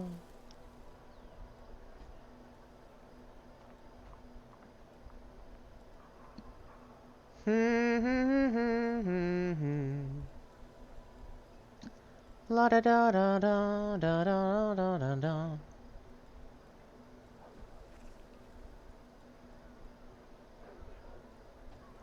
Let's see. Time to level up, people who need to level up.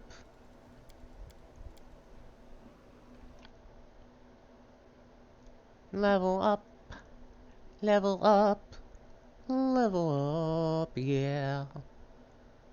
Sozo. Sozo, Sozo, yeah, Sozo, Sozo, Sozo.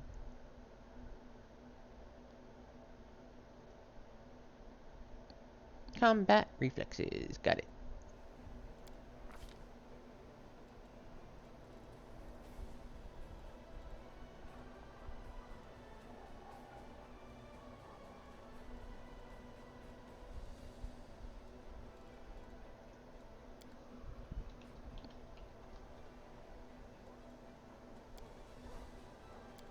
There we go.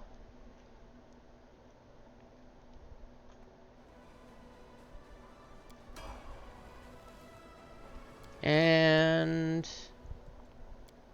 your mythic path. Impossible domain. Nobility.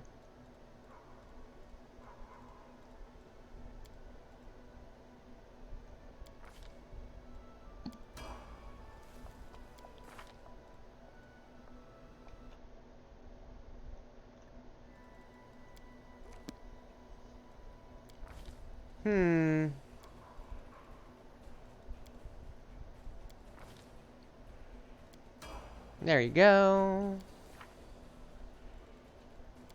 Amber, we will remember. Amber, we will remember. Do do do do do do. Do do do do do do do. There we go. There we go. Da da dun dun dun da da dun dun dun dun.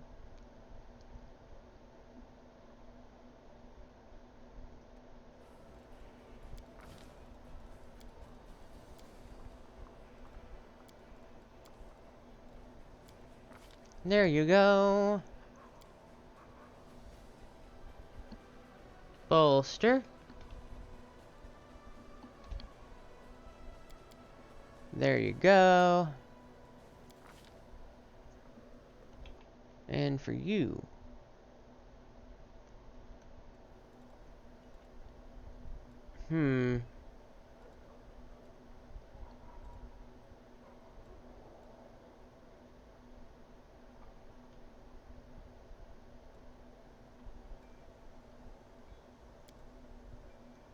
Any spell for this level.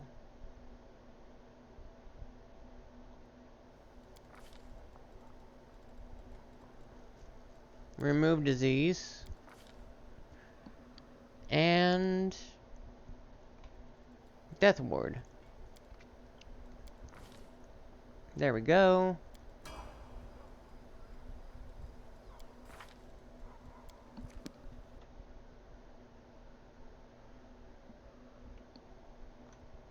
Abundant casting.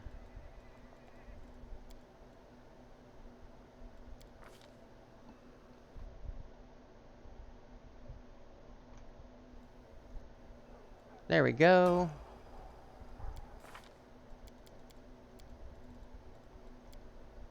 You. 1, 2, 3, 4. And for you, Lan. Dun dun dun dun dun dun dun dun dun dun dun dun dun.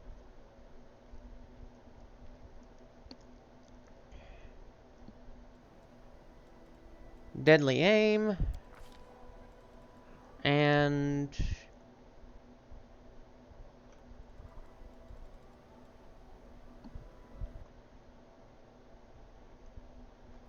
Magic Fang Greater. There you go.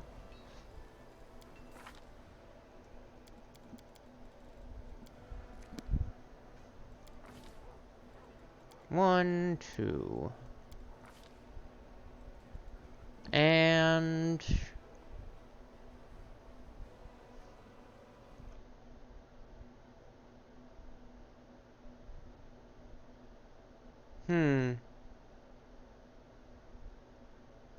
I don't remember what I was supposed to do. Oh, right, that.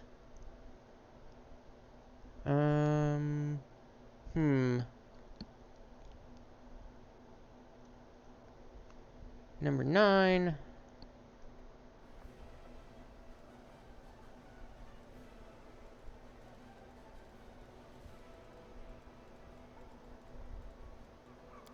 There we go.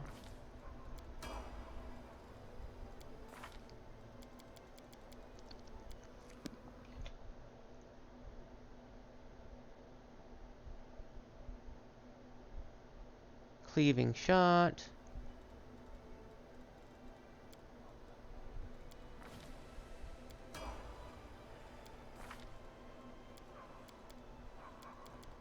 And you, Camilla.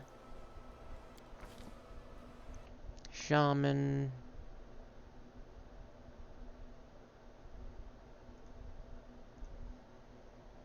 For you.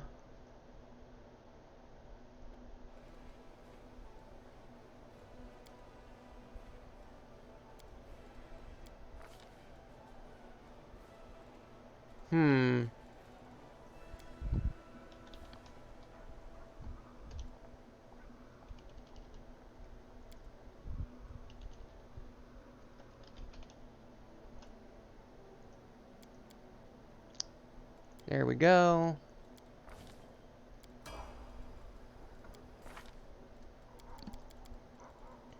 Your Mythic.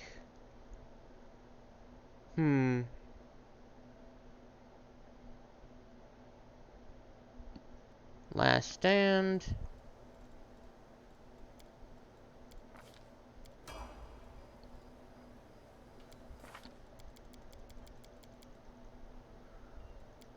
Alright, good, good. Alright, so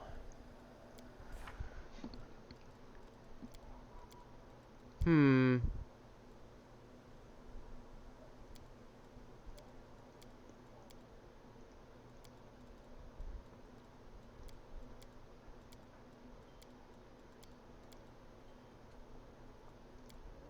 Hmm.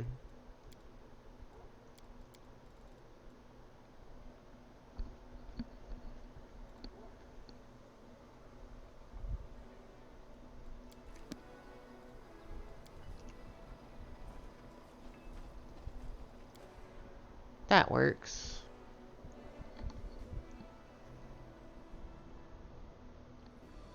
Dun dun dun dun dun dun dun dun dun.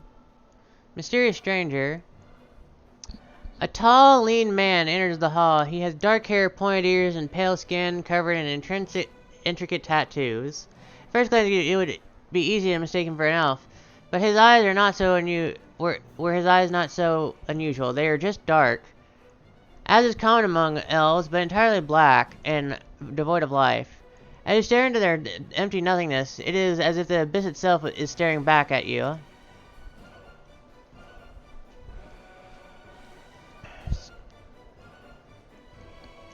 Hmm. His face seems familiar. You look because and you realize this is a stranger who, stranger. You saw the stranger during the assault of the Great Garrison. Back then, he laughed at the prank you played on the Colossus with the barrels of explosives, and then disappeared. Commander Soma Tuftani. Vera seems to take a pleasure at the sound of your name, caressing each syllable with his black tongue, and licking his pierced lips suggestively before offering you a charming smirk. Who are you? Who I am doesn't matter right now. What matters is who you are. I've been watching you for a long time. Since the day you began your journey to the Hearts of Glory. You still have a long way to go before you reach the pinnacle, though. But if I could help you take that next step, some very powerful and wise beings will soon be holding a meeting of a council where they will decide what's going to be done about the world wound. You would be welcome guests at this meeting. What council? No, no, no, no! The visitor wags his long manicured finger at you. Save all your other questions for the council. The walls have ears, after all. Well, the Zero Interface, the story about, how I got my, virtual avatar begins with, a VTuber who's not on very often by the name of Helium Hellhound. I really fell in love with his art style, and I really wanted to get into streaming, and I asked him, hey, could you draw me up like a,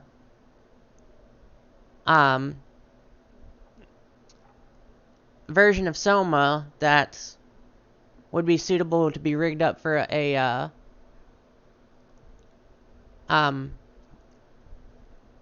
well, VTubing interface. And then, he said, I don't really do the rigging, and so I met this guy named, Dadanum. And, me and, those two worked together, collaborating for a month's time, and then, now you have, Soma here. The character is entirely my own design. Sure, I've had people do, the actual handwork, but every single thing that they did was per instructions that I can no longer commit to doing myself. My hands just don't do it anymore. I used to be able to do it, but life has a way of changing what you have in store. It was a pretty nice price. They negotiated with me and let me pay in installments instead of all at once.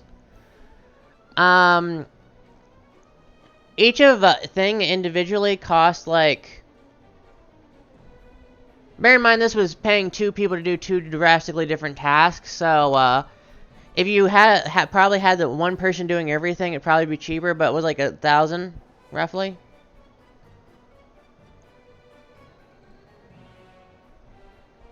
Like, I know good and well if I would have, like, just settled for, like, everything being done by one person, it would have been cheaper, but I really like this art style really well. What can you say? When you're a furry, you throw... When you're a furry, and you want something to be valuable to you, you really, really stress doing it right the first time. As John Hammond once said, I spared no expense. But yeah, I'm currently doing the trickster route of this. I was really tempted to do the demon route, but like I realized that I'm a Scald. I should probably stick to like the route that is probably best suited for me mechanically, so that I don't struggle in fights. But who knows, I might do another, like, playthrough where I commit to Demon. I definitely won't be starting from the beginning if I do that. I'll probably, like, go Demon and then respec my character accordingly. Anyway, it's good to see you, Zero Interface. Nice to meet you. Welcome to the Riot, Wolf Pack.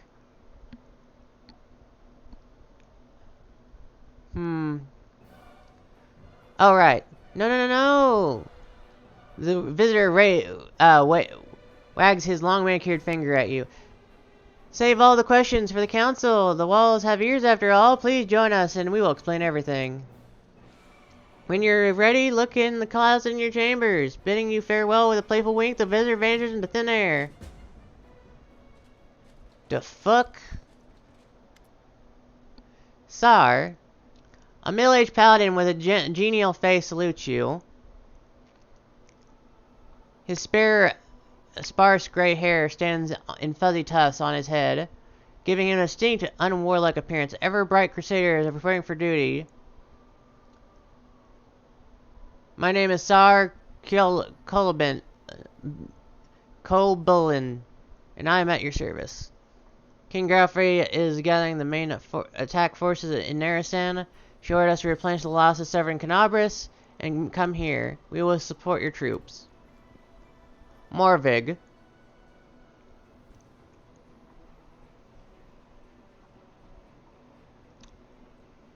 A tall, dark-eyed lad is standing behind Zar. He passionately echoes Zar's words. We are ready to go to the front immediately. Allow us to be the spear of the attack. Oh, Crusader calls the young man to order. Morvig, don't speak unless spoken to. Don't worry. No one will be defeating any demons without you. Zar smiles kindly and tousles the boy's hair.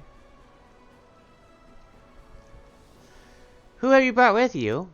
Everbright Crusaders mainly, but we have a lot of volunteers who joined us. Those who arrived at the Queen's call, but did not want to sit in Narasan waiting for the main army to set off. All the hotheads know that the front is here. Sar nods to the boy behind him, the one who's eager to fight. We picked up this one too. He walked to Canabris with an old sword in his hand and a few copper coins in his pocket. He was going to keep walking to kill demons, and then he would probably lay siege to threshold, no doubt. The boy's cheeks goes pink at the old man's gentle mockery, but he continues to stare ahead resolutely and boldly. Did you fight in Canabris? How are things there? No, not personally, no. The Queen summoned me and the bulk of our order to Narasan. Almost all those who remained behind in Canabris died, and the ones who didn't were organized and leaderless. But the order did not perish. New volunteers have been pouring into our ranks. We are licking our wounds. Canabris is rebuilding. Life wins out. People are coming from all over Avestan to help. Many are joining up with the Crusaders, just as it happens back in the First Crusade. Great. You will be serving under my command? It's an honor for... The Crusader gives you a friendly smile. It is an honor for us, Commander. Let's give the demons a dusting. Arabeth, hi. Arabeth's eyes are vacant. Her thoughts are clearly somewhere far away. Seeing you, though, she snaps to attention. Hell, Commander.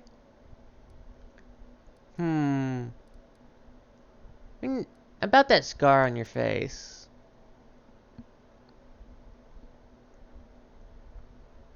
Arabeth's hands reach up to touch her face and fall away.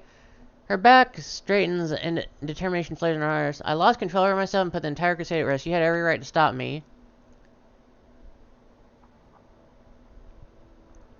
Arabeth sighs and looks down.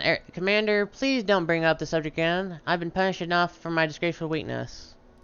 How is the Eagle Watch doing in Canabras? Everything is going well. I was aware of handing over the reins at first. I was afraid that everything would fall apart without Anevia and me, but I took the risk and left a very clever lad in charge, a tiefling. As it happens, he infiltrated the cult alone. They couldn't imagine a tiefling wouldn't be on their side. He exposed an entire cell. I personally knighted him just before the city was attacked. Of course, there were many who weren't happy about it, but it's not my job to make people happy. He hasn't disappointed. He has built up the Order's ranks again and is running everything so smoothly. It's as if the demons never attack never happened. He's proven more than once that I left Canabras in good hands. But I admit it. It's still strange to think that such a small order such as the Neo Knights now has 2 chapters, one in Dresden and one in Canabras. We need to talk about what happened during the attack on Dresden. We shouldn't talk about it. It was a minor weakness and you brought me to my senses. I swear it will never happen again. The half-orc salutes you sharply. For a moment you once again see Arabeth, who is ready to protect the defender's heart with her dying breath. Thank you for still trusting me more than anyone else who does in this crusade. Even more than I trust myself. But your word obviously still feels unworthy of her commander's rank. Changing her mind will require more than platitudes. Perhaps you can bolster her by appointing her to a position where she can work more closely with rank-and-file soldiers. Those whose faith in the commander remains undimmed. Arabeth says goodbye with a short bow. Orders to Arabeth.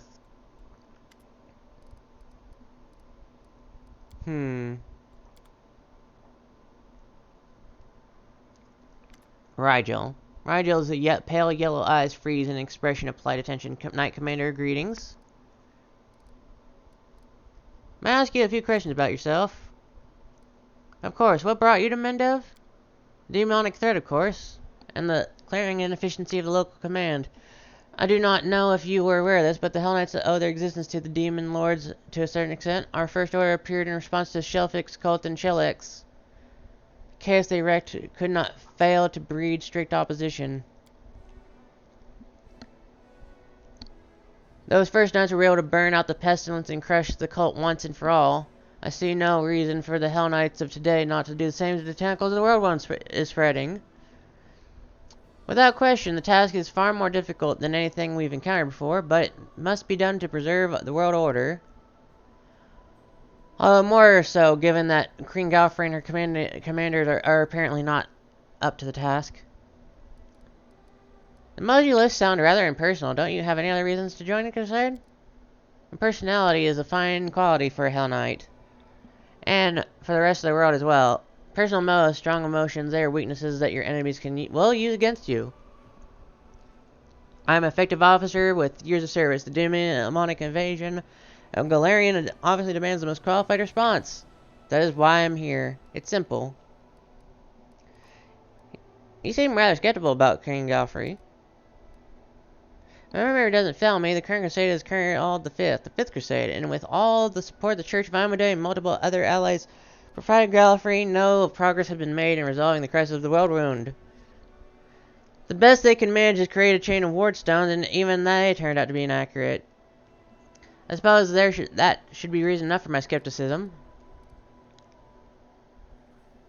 Forgive me for asking a personal question. Your hair is going gray and your skin is rather pale.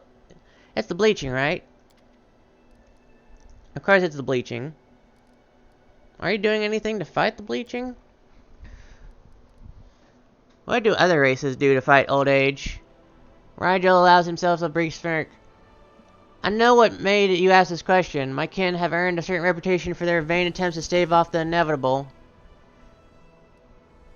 Luckily for the rest of the world, not all gnomes are prepared to spread chaos with their reckless escapades. There are some among us who accept the natural order of things. Bleaching has no effect on my ability to carry out my duties, and therefore it has no, how should I put it, personal meaning to me.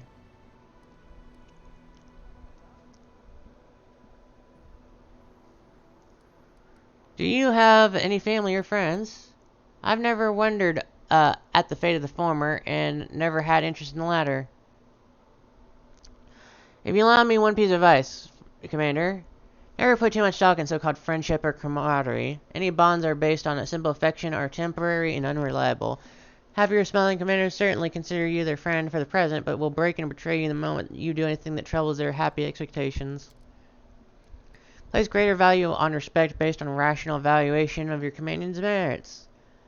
I deeply respected my mentor who trained me to join the ranks of the Hell Knights. I respected her so much that I killed her with my own hands when I discovered that she betrayed the Order's ideals and had intended to leave our ranks. It would have been more improper to inform the command and await a formal trial. But on the other hand, it would have injured the morale of our young recruits. They should not see manifestations of weakness in our seasoned knights. You have openly shown your distrust of the Crusade Command. Why have you then decided to join me?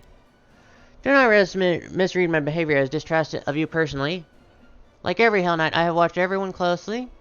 Watched for signs of weaknesses and sin, everyone, including myself. Rigel speaks that last word pointedly. Indeed, Rigel Denegray is first on my list of suspects. I observe him daily, marking every fault, every hesitation, every weakness. I prepare the proper punishment, so it has been and will be. As for the second question, I suppose we may be useful to each other. You and your army are a new power in the Crusade. I rate all the old powers as quite ineffective. I have yet to rate your own efforts, but early indications are positive. That means you may count on my help. For now. You speak of yourself as though you're not as if you aren't a living being but a golem or a construct. And what will happen if that assessment changes? I'll inform you of this as well as any measures I intend to take. Be aware that I treat my allies more strictly than my enemies. This is a sign of respect. Anivia! Hi! Look who it is, hi! Have you figured out how the demons have been sneaking up on us? Anivia answers with scarcely concealed irritation, no dice. The scouts crawled all over the area, down every hole, nothing. The grave road is completely empty, and then bam! A whole army popped up like a jack-in-the-box. My only lead is a few scouts who didn't come back from the gorges in the southwest. But we found no signs of secret passages or underground passages. Definitely no route that we can use to quietly move a large force through. But I feel it in my gut. There's some evil scum out there. We just have to look harder. Of course, I could send out more scouts, but they might disappear like the first. Why don't you go there yourself and find out what's what? What do you think of my new powers?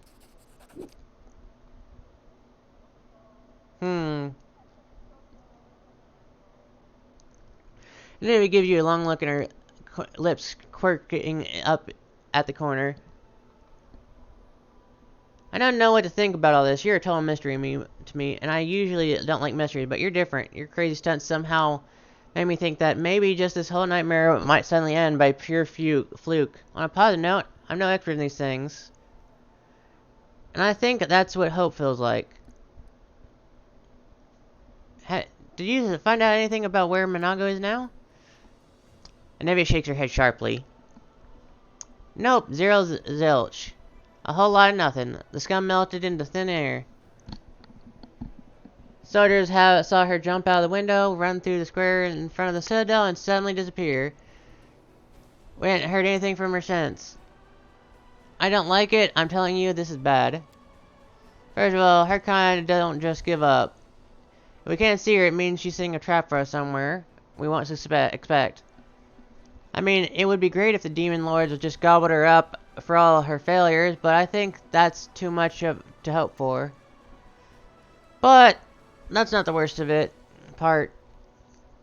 We have a more interesting question, you know. I wonder how she teleported from the city, but by the time you'd... But if you... By that time, you'd already hung the banner. So they're saying it probably wasn't in full power force by then, but you and I both know that's dross. Not supposed to be able to teleport, but she did. The question is how. Alright. You watch yourself now. Explore my house that I now own.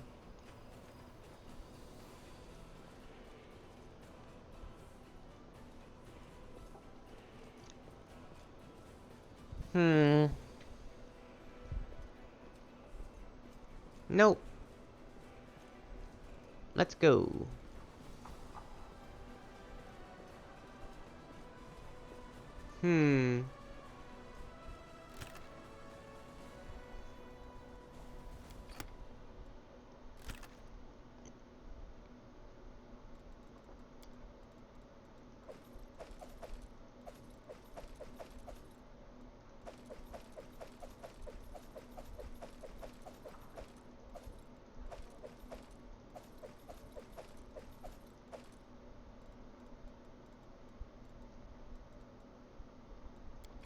That works.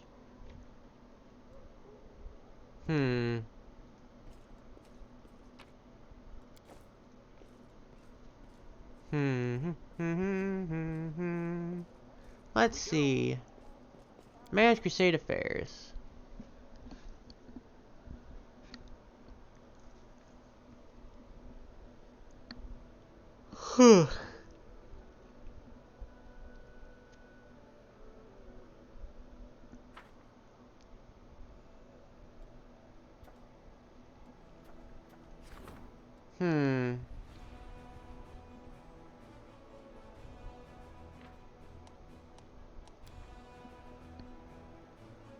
Auden somewhat touched Breach his audience. In a dream, he saw himself eradicate the whirlwind, and he convinced it was an omen. With the help of the relics he borrowed from his temple, he was able to make his artist journey to Dresden. And now he is asking the commander to keep them safe while he goes away on his quest to fight evil.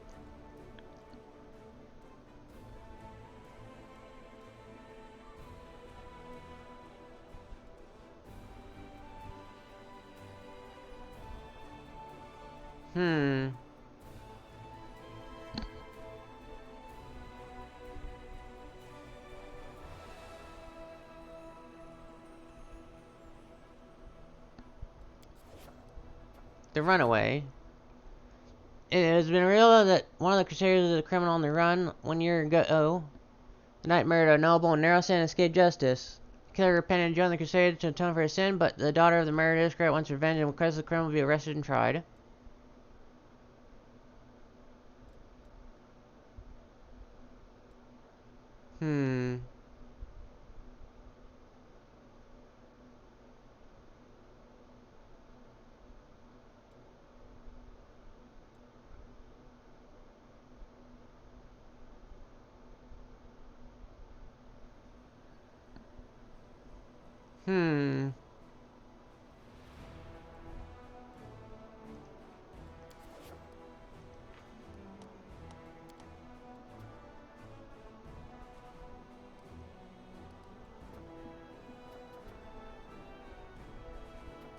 Let's see.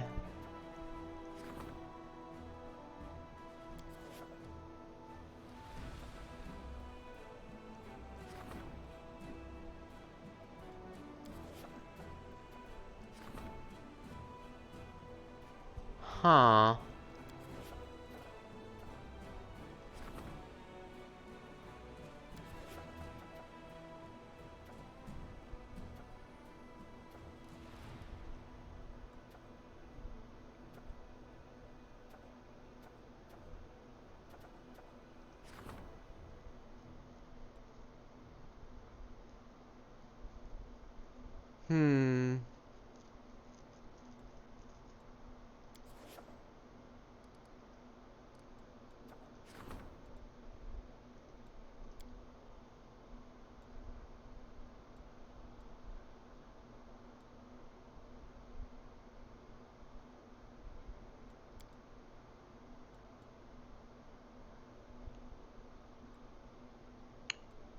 Darren will invite the noble to Dresden to take her revenge, but she will perish on the way under mysterious circumstances, and the young minister will go to Darren, who is a distant relative of her family.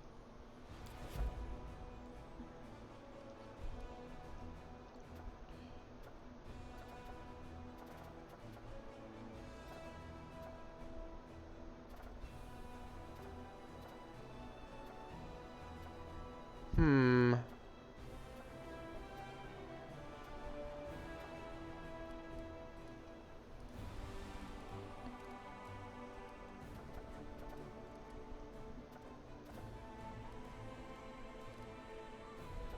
Alright.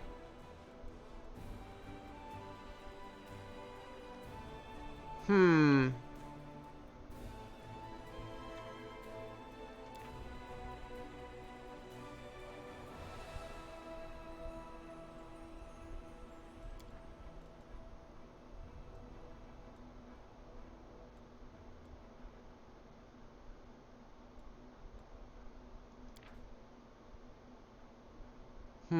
Nope. Not worth it.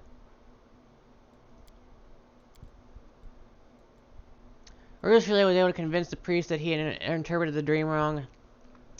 His mission was to indeed travel to the world wound and fight it, but he read the metaphor of closing the wound too literally. His true purpose is not to bear the burden solely on his shoulders, but to join the crusade and do his part of achieving victory over demons by, for example, serving as a healer. There we go.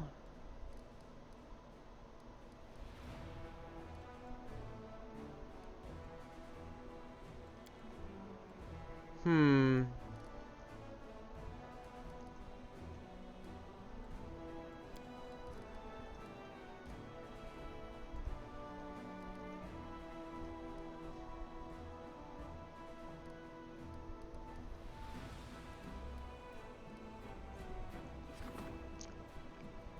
Uh-huh.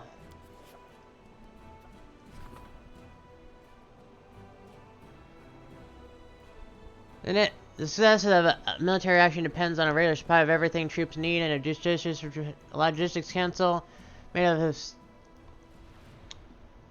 Hmm.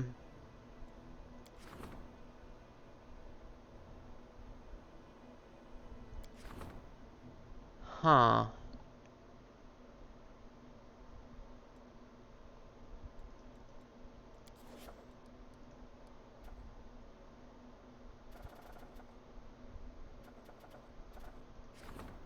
Hmm.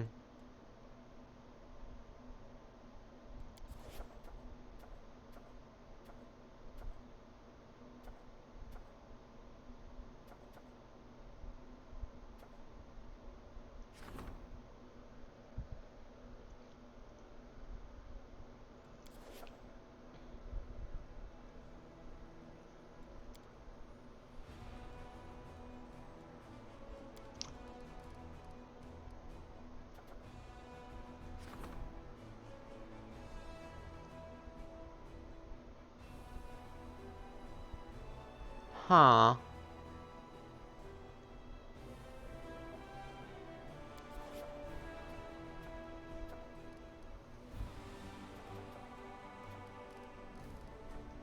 Let's see. I would like to save before I commit to those. Just in case. Da da da da da.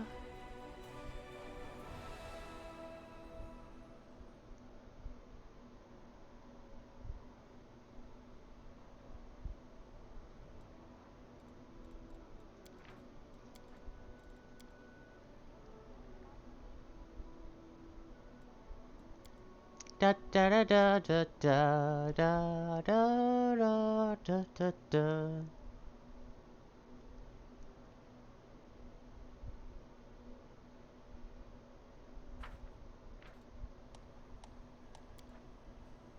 Hmm.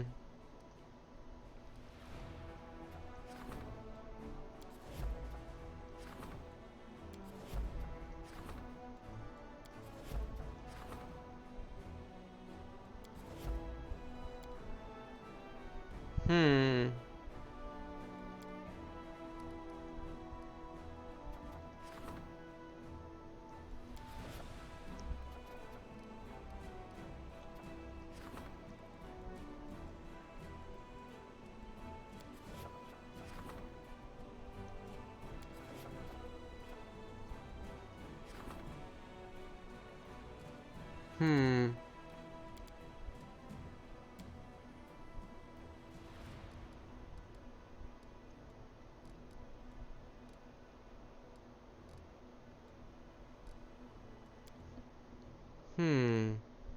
wonder.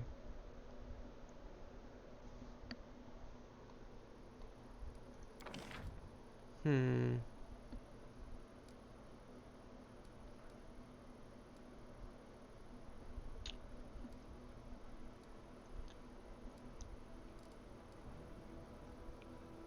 Huh.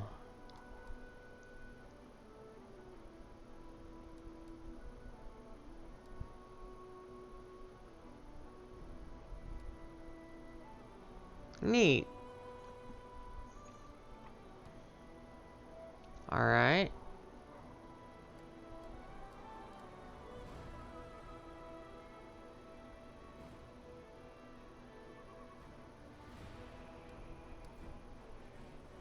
Hmm.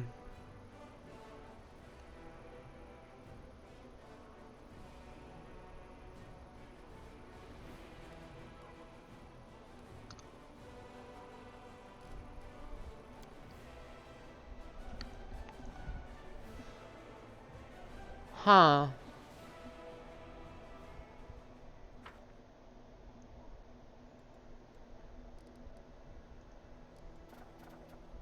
Hmm.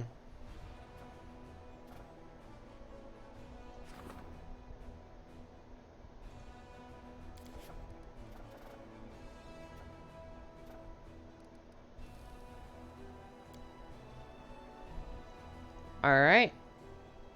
So.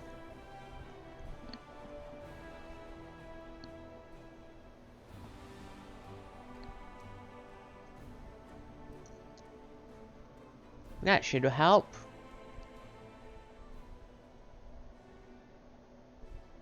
Hmm.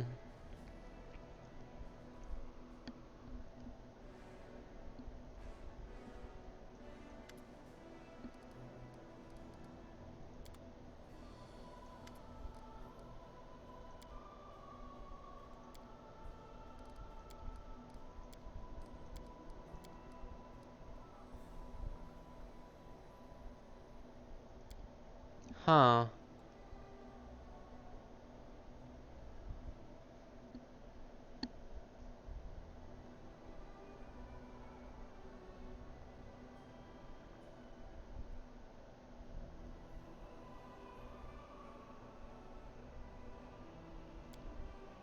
I see.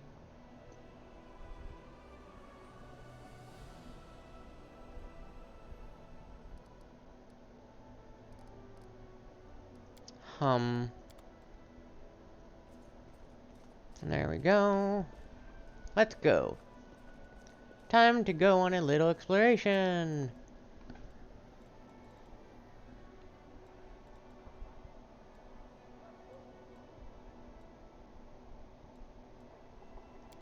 The inn.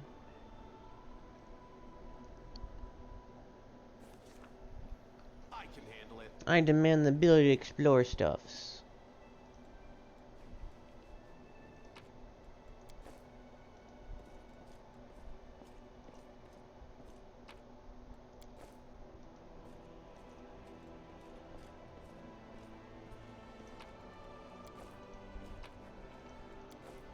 Nice. There we go.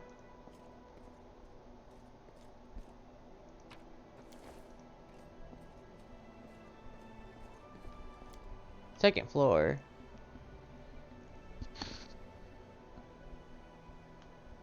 Hmm.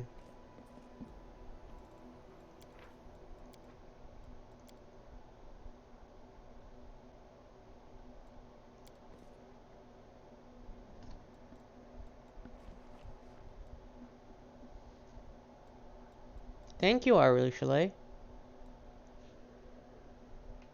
Hmm. Hi, Ninio. So the experiment. I will need some supplies for this one. Boy, bring me a bottle of alcohol. Any will do. Please hurry up. Science can't wait. I already told you. It's for experiment. What kind of experiment? An experiment of personal nature, but one not exciting nonetheless. I brought you a bottle of alcohol for you. Here's my... Huh.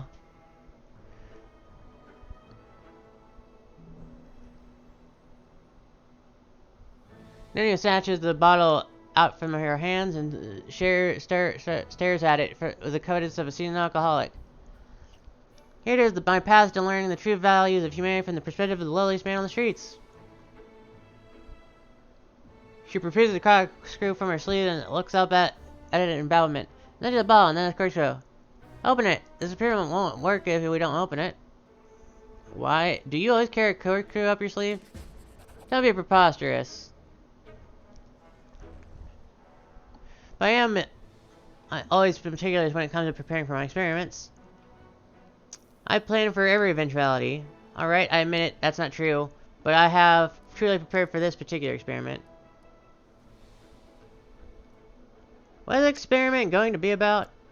I'm taking a huge risk to this experiment. I'm putting up my reputation, my good name, and even my future on the line. With the help of this bottle, I will lower myself to the level of an average man on the streets. And I will try to understand the mentality of someone wholly devoid of intelligence. You surely know, maybe even from personal experience, that alcohol dampens mental activity and is a catalyst for stupidity. Like with a brain like mine, alcohol is the only way to find out how it feels like to be an idiot. You're talking as if you've never tried alcohol before. I haven't. I never saw the point of it. So you're asking me to be your drinking buddy? Not at all. I'll do the drinking alone. Your role in this experiment will include standing here and providing me with a visible reaction to my inevitable temporary degradation. Uncork the bottle. Fine, let's get this started. Well, let's begin. With still resolve a war going into his last battle, Nino takes a big gulp straight from the bottle. Ack. What? That's disgusting. After she overcomes the urge to vomit, she looks at you with teary eyes. How do you all drink this? I'm doing this for the sake of science. Another gulp. Ooh, ah. That should be enough. Now, am I stupid yet? Add me something smart. How many heroic acts did Iomade perform? 11, of course. She did all manner of things, turning her cloak into a bridge, creating a powerful artifact out of nowhere, using her broken sword and a bit of prayer. Even talked to some undead into throwing himself upon his sword. By the way, did you know that if you question the authenticity of these acts in the center of Amadeus Cathedral in Narasan, you will get a boot-shaped bruise right on your lower back? It would seem I'm not drunk enough yet. Right, seems to be right now. Now I need to come up with an idea right now. Let's see, the Scarrow and Batman. Their anti-Crusade alliance is not effective enough. They need to unite their forces on the physical level. Baphomet needs to mount Discari and ride him into battle, 2 in 1. Yes, the experiment was I'm definitely drunk. She takes another gulp from the bottle to further confirm her condition. So how does it feel to be a drunk for the first time in your life from a scientific point of view? Terrific. I definitely become more stupid. More than that, I am as dumb as a box of rocks, and right now I don't give a rat's ass about science. Wait, I think I got it. That's how men on the streets see science. They don't give a rat's ass about it. Who cares about how many heroic acts I am before? Not a million or not a single one. All is over there. Whereas the ball's right here where it belongs. I hope you're satisfied now. Incredible, my Lord never stood a chance with a bottle of alcohol. And what's most striking, this fact doesn't seem to bother me at all. It's like all the thoughts in my head just went poof and disappeared. My thirst for knowledge, my desire to prove myself, they're all gone. My mind is so calm, it's actually a little frightening. I certainly must describe this condition for my encyclopedia, but I'll get to that later. I don't feel like it right now. You're not gonna drink like a fish from now on, are you? What? No, of course not. How could you think of that about me? Me, the great scientist of modern times? Nino Hicks licks her lips with intense concentration. Fine, maybe a little bit sometimes. No more than once a year. And only if no one sees me. I've got a reputation to maintain. Congratulations, I guess. Now what? That's it for now. The experiment was successful. Just a moment. I'll... Stares at you with a glazed look, shakes her head, and exhales loudly. Alright, I'm fine now. What was that? What was that? A moment ago you were drunk as a skunk, and now you're suddenly a stone cold sober. Is that so? It seems indeed that's what happened. Clearly, I decided to forget the incident entirely because I no longer needed this information. What I need now is to write an article for the encyclopedia about the influence of alcohol on the individual mind. So you can still forget you were drunk and sober up just like that? What the fuck? I've simply blocked the deleterious effects of alcohol from my mind. To put it in basic terms, I just forgot I consumed alcohol. The mechanic is similar to the one that I used to get rid of irrelevant memories. It's not overly complicated if you know how to do it.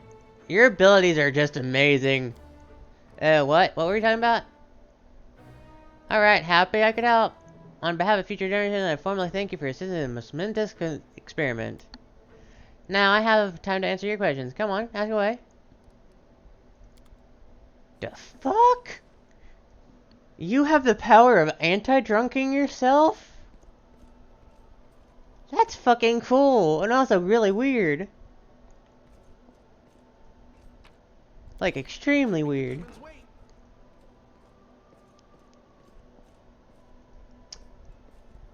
God, I love you, Nenio. You're so fucking weird, it's beautiful.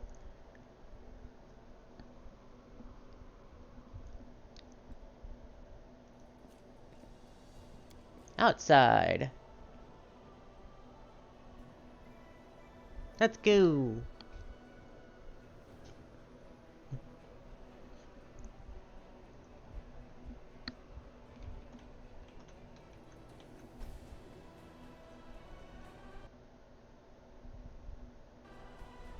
Please tell me that the game did not just crash. Oh. It did for a moment.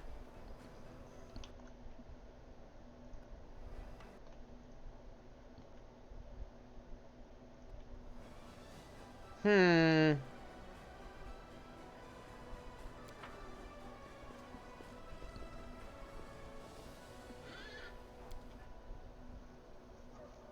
Hmm. Do do do do do do do do do do do do. Golden Golem. Welcome to the shop of Derek Sunhammer, the finest jewelry in all of Mendo, true artistry. Crafted by the master himself, his apprentices. Take a look. Show me your gun. Where is Golem?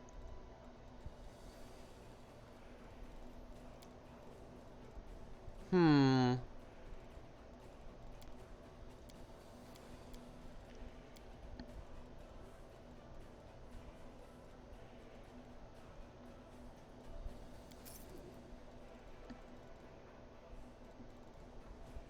Hmm.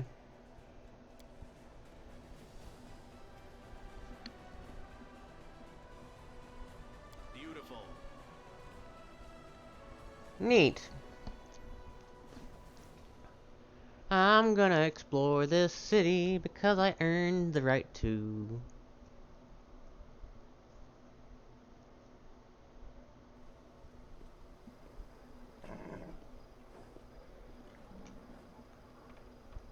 One-eyed devil. A short, chubby cheeseling with a golden eye patch spits chewing tobacco between his feet and takes another pinch from the tobacco box adorned with jewels. A fine day to you, Commander. Welcome to the One-Eyed Devil's trading house. His proud manner suggests that each word begins with a capital letter, and perhaps even continues in capital letters as well. Hmm. A trading house? It's just a shop. Ah, that depends. There was a time when I had nothing in my pockets but holes, but I did consider myself poor. No, I certainly consider myself a rich man who has temporarily look. Optimism is important, not only on the battlefield, Commander. You're a leader with a victorious armor that will be chopping all the demons into mincemeat sooner or later. I am the owner of a trade empire, which, as you see, is only starting to grow. Isn't that a risky name for a or for crusaders? A week doesn't go by without some dimwit boiling over. Well, they don't pay me to explain the difference between allies and enemies, devils and demons. Lord Asmodeus and all the riffraff and all the like Baphomet and Discari, so they can go hang. Teething spits between his feet and swiftly places another piece of chewing tobacco in his mouth. Here's what I think. You like it, you buy it. You don't like it, you keep moving. If you're spilling for a fight, take yourself off to the tavern. Have you heard about my new powers? What do you think of them? People are saying you've got fortune on your side. When the enemies hire, the wind just blows them away. When enemies raise their sword against you, they slip and fall in the mud at their feet. Just think of all the abyssal terrors that haunted you, yet you laugh them off. And your laughter brings good luck to others. You give bizarre orders and gamble on 1,000 to 1 chances, and that's exactly what comes to pass. I think it sounds delusional. You can't win wars on luck alone. But you can pretend to be stupid so no one figures out your strategy. That's what I do. I'll tell you one thing for certain. I'll never play dice and cards with you. Show me your prices. Oh, woo. Huh, neat.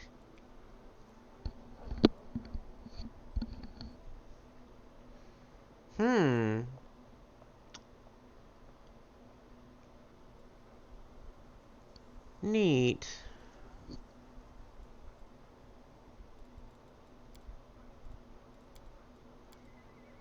Huh.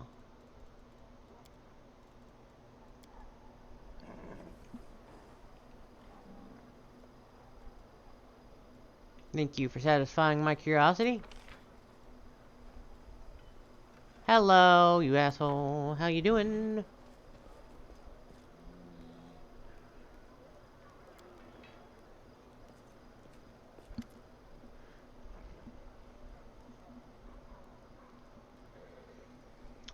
A tall, pale-skinned dwarf with grayish hair salutes you with grace moment, Greetings, Commander. I found Calissa spying on my camp.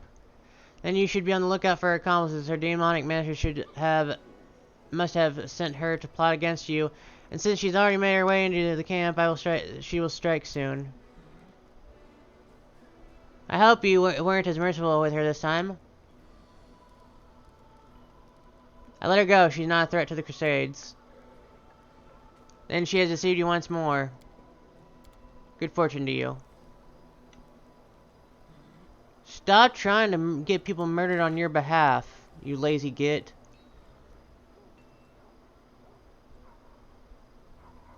I don't have patience for people like you. Hello. Are you aware of my special powers? Do you even have those? When I first heard the rumors, I thought that you were learning how to fly or incinerate people with your eyes or something like that. Now that I see you, it looks like cantrips to me.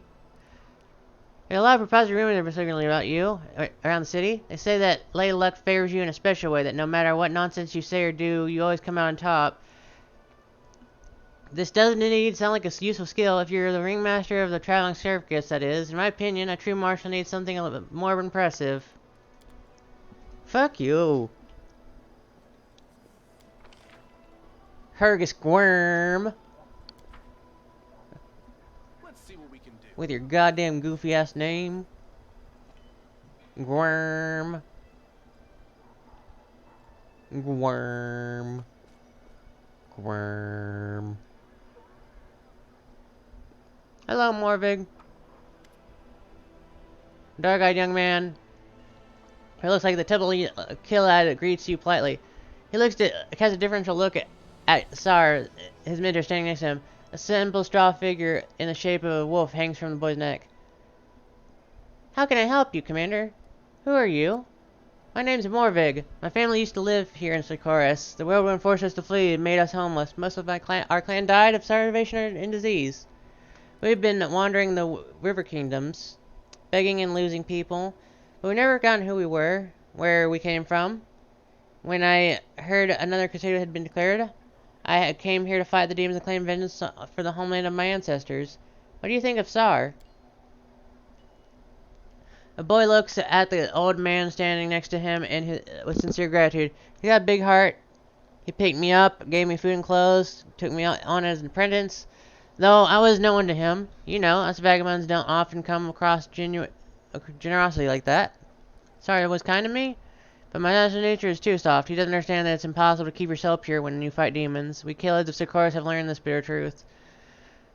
We know that any means are justified for fighting demons, but Sarda can't see that we're right. We paid for the privilege of hindsight with the sea of blood and loss of our homeland. Good luck to you, Commander. Keep fighting until those monsters are defeated. Sar! Old Sar gives you a friendly smile. Can everybody consider to be of service to you? Morvik keeps to himself. If you keep interrupting your elders, you'll be mucking out at the stables for a week. I want to ask you a few questions about yourself. About me? Sar Colbaline? Or me, the glorious ever but... Oops. Leader of the Order, also known as Sir Dandelion. The old man turns the land with ram kindly, loudly but kindly. Morvig, you insolent, killed whelp. Show some respect for your mentor's age, or do you think you'll never grow old yourself?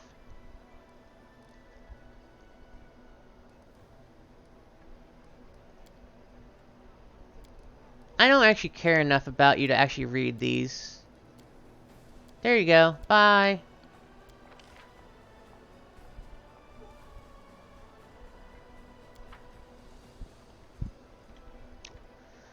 Do do do do do.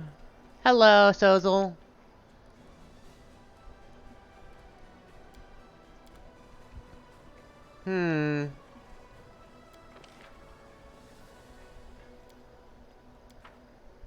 Hi, you precious son baby.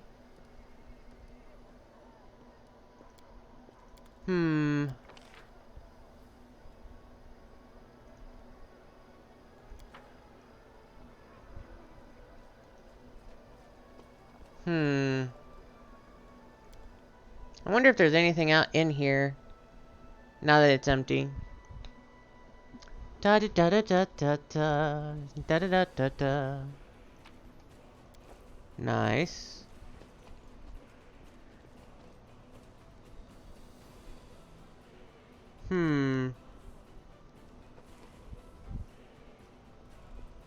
Nope, nothing in here. Bye-bye. Let's go! Da da da da da da da da da.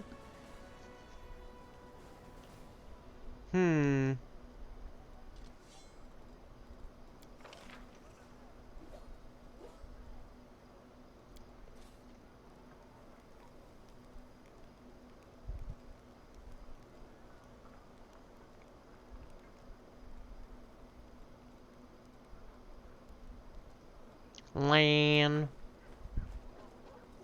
Can't make the demons wait. Hi, Lan.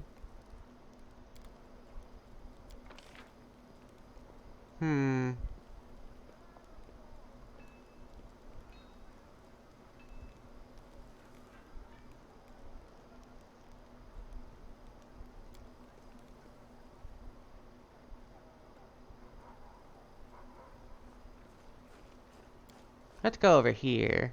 Why not?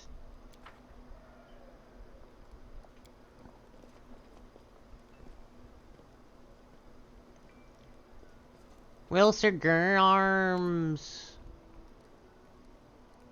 What can I do for you? Are you going to manage the fortress now? No way, Commander. Not in a million years. I can imagine the expedition just fine, but running a fortress is an entirely different kettle of fish. That's enough work to make a man's head explode.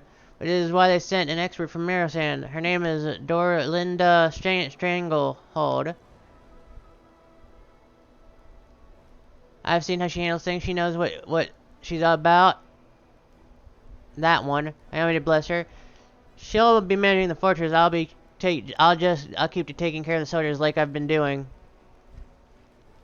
Show me what you have. Anything of value that's new? Hmm.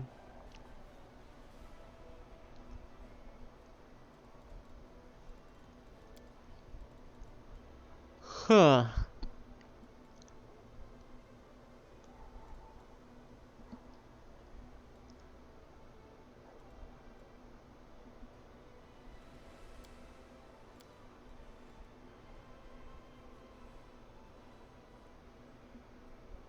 Huh.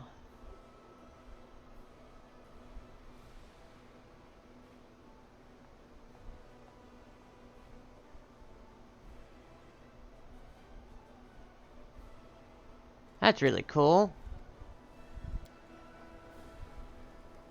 Hmm. Exotic weapons provider.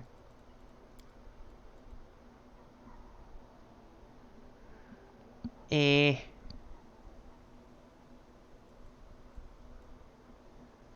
Nature's agony. Hmm.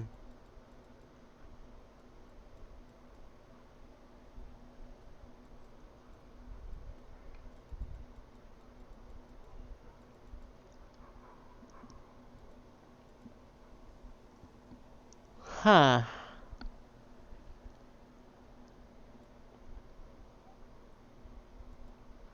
Neat.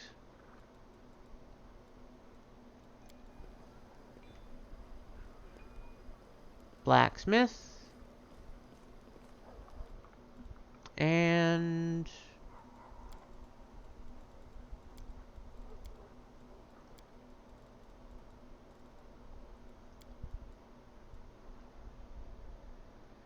Hmm.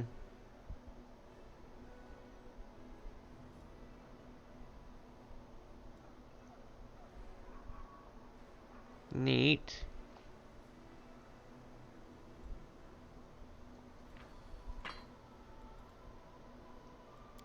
Absolutely not. Huh.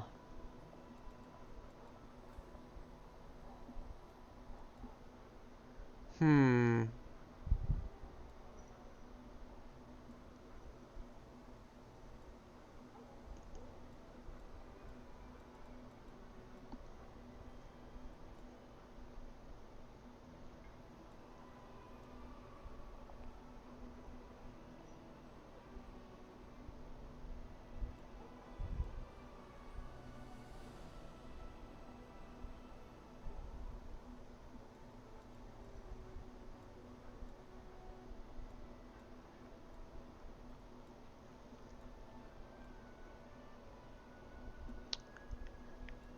There we go. I'm kind of disappointed by the options here, actually. A little bit. Oh well. Hmm.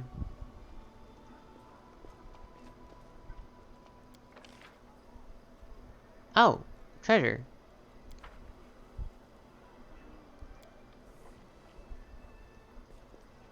Loot.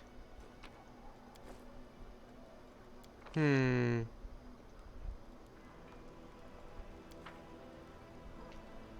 Treasure, treasure, treasure, yeah. Give me money.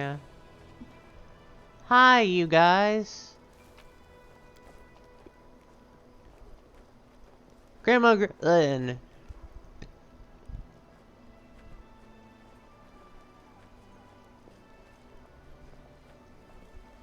Hmm.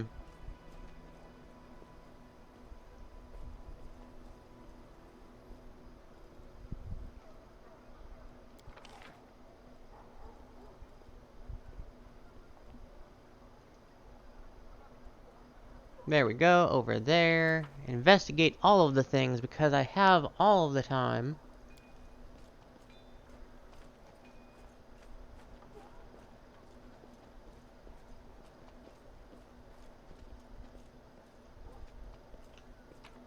Treasure.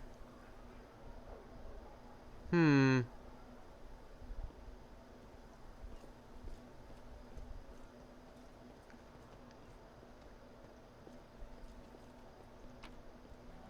Treasure. Jewelry trader. What's your deal?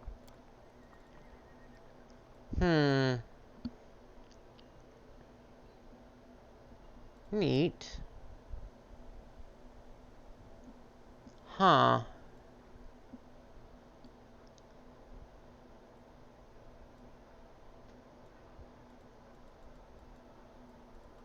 Hmm.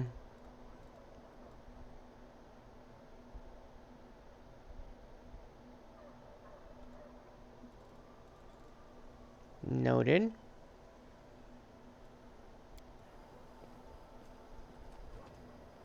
There we go.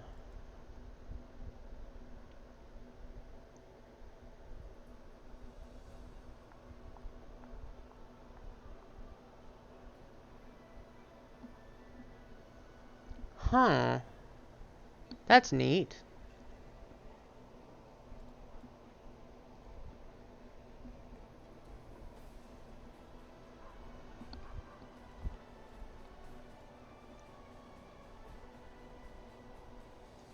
That's really cool. Huh.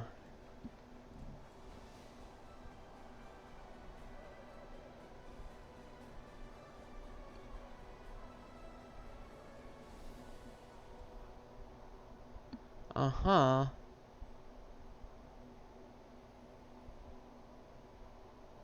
Alright.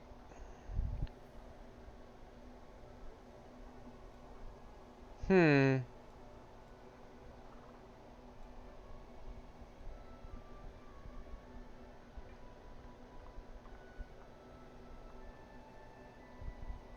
Neat.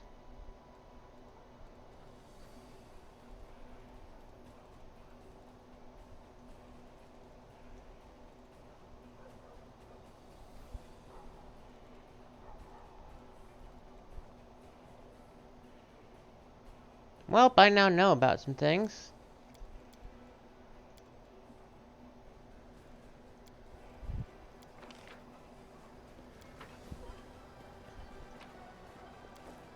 Beautiful. Hmm.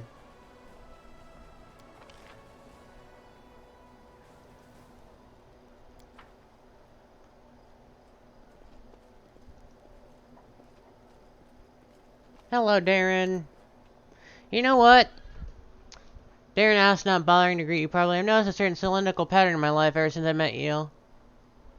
First, something happens that leaves me positively intrigued, and then I descend into the depths of fear and anger. Then start to think that it's not so bad. The curiosity comes back, and then something even more dreadful occurs.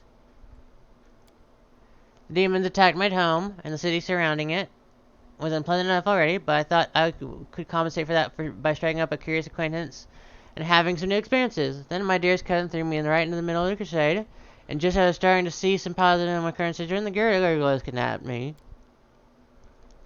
The slaughter in Dresden, following my triumphant rescue, effectively put out every spark of activity that I had managed to muster. Now the city's in our hands again, and it's getting more and more tolerable to stay here. I feel surprisingly good, and I'm even beginning to find the city rather enjoyable. This brings one very reasonable question in my mind. What's the next outrageous and dangerous mess you're going to pull me into?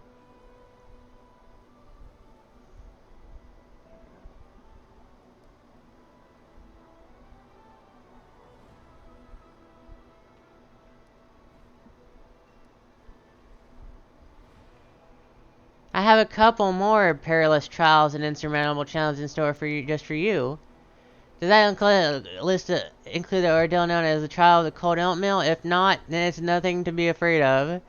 And if you think I've shown you my weak spot, then you're wrong. It was deliberate misinformation.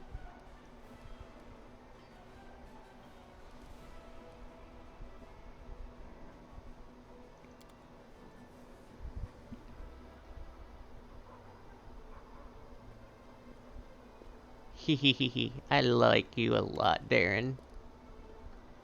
Do do do.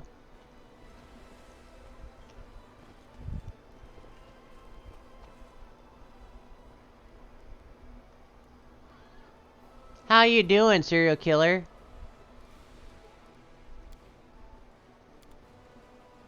Hmm.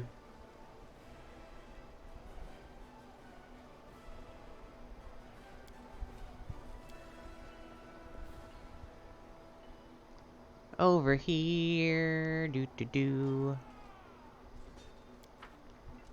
I'm having fun doing stupid stuff like exploring that I don't need to.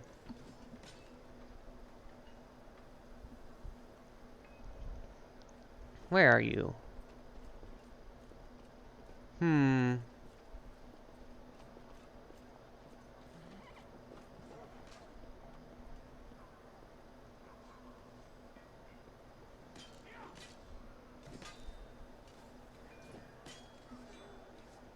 There you are, Sela.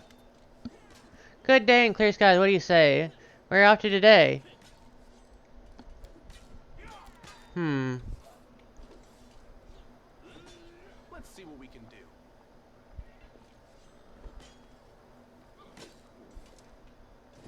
Hmm.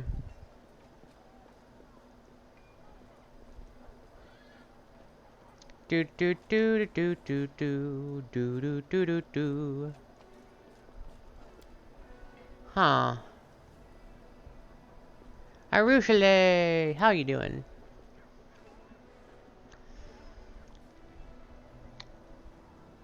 Arushale's ruby eyes stare watchfully at passers-by who don't notice her even at arm's length. She turns to you. Her face makes your contemplation, sadness, and admiration. They're amazing, aren't they?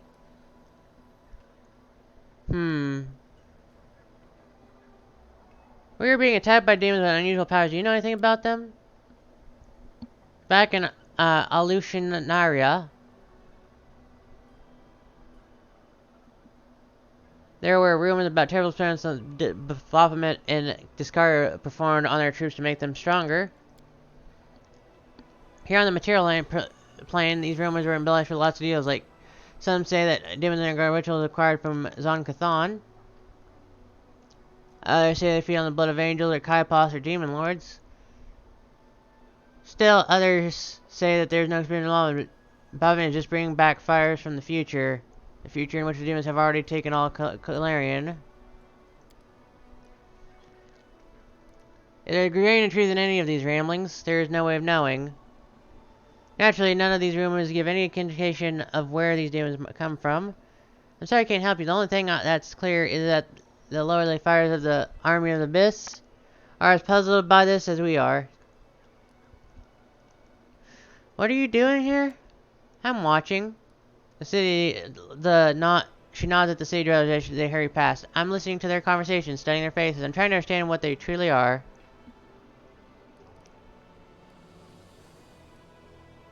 Why do you like to watch people? You know, when in my old life, I thought I knew everything about them. I was a master of seduction, after all.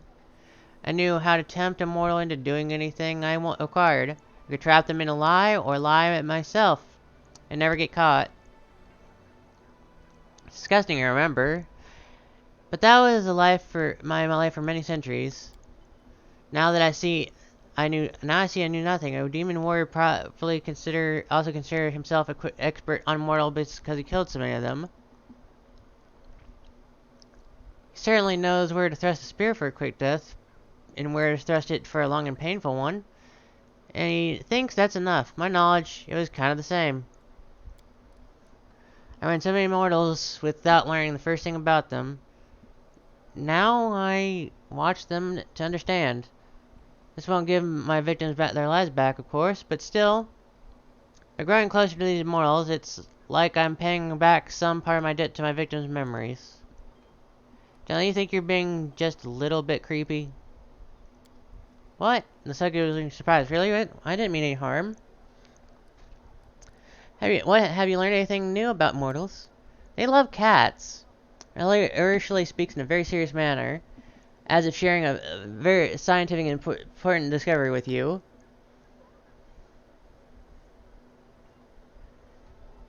And then a moment she smiles to give the joke away. Seriously, have your observations of humans led to anything? I wouldn't want to draw any rash conclusions. I've only been watching them for a short while, but I think I have understood one thing. Succubi have a saying, mortals always lie. If a mortal isn't talking, it means she's busy lying to herself. But now I see that isn't true. You mortals aren't liars, you're dreamers. Each of you creates a huge daydream for yourself and everyone you share your life with. It isn't exactly a lie because the daydream is yours truth. I see. Tell me. Let me ask you another question. Tell me about yourself. I'm afraid you won't like what you're going to hear. What? Where do succubi come from? Did you have a childhood? No, well, yes, but in brief, the abyss is nothing like the mortal world. A chalet makes a gesture in the air, trying to find the right words. You remember life since conception? No, wait, you don't remember that part, do you? But certainly you know everything since birth. We do not. Normally when a human dies, the Lady of Graves decides which planes they go to. Most often, those who arrive in the abyss turn into larvae, you know, the little worms no one notices until you step on them. They crawl into the mud for centuries, devouring each other, and the strongest ones turn into demons. I don't know how that transformation happens. Maybe we hatch out of them, like caterpillars out of butterflies? No, wait. That's the other way around. Or maybe greater demons sculpt us out of them? Like so much clay? I don't know what happened to the larva that they used to make me, but in my own memories, it begins with vague fragmentary images, terrors, executions, orgies. I remember some poor lad half gnawed by the larva. He was crying, begging to be killed, and I pointed at him and laughed, and said I wouldn't. Never forgive me, I'm so ashamed. How did you end up turning against the abyss? Temptation. Strange, isn't it? So many people believe that being good is important, but it's boring and unpleasant. And all that's enjoyable and tempting pertains to evil. Even the servants of kind gods often think so, do they not? You have no idea how easy that makes the role of a temptress. Well, it was my great fortune to discover it's not always like that. My last victim was a priestess of Desna, the tender of dreams. As you know, demons do not sleep, and mortals always compare their greatest moments to dreams. So I decided it would be interesting to see for myself, and while I was at it, forgive me, goddess, to mock Desna. This priestess lay in my arms, dying of my kiss, and I remembered the smallest detail, the cold sweat on her skin. Her eyes welled back into her head, her weak whisper, it was so difficult to recount. Well, I dove into her mind to see what mortal dreams were like. But the goddess saw me in her realm, and it turned out I remained there far longer than I planned. What did Desna do to you? As a punishment, she gave me mercy. I often think, why me? She could easily have blown me away like smoke, like with a flick of a finger. The gods rarely trouble themselves with the mortals' lives, and even less so with demons. But for reasons of her own, she paid me special attention. She woke within me the memories of the sinners whose souls were used to create me. All those humans, I knew nothing of them until Desna showed me. Each of them had their own dreams, and a world without pity trampled each of them, placed them on a path that led to the abyss. Their dreams, all their hopes and pain. I'm sorry. It's hard for me to talk about this. You see tears well up in the succubus's eyes. Ursula wipes a tear from her eyes and says, the most important thing I realized was that every mortal is a little world of hopes and dreams, and that although I might be a succubus, I didn't have to live forever with those beastly, boring pleasures and tortures of the abyss. I can be free. I can be myself. If only I can understand who I am.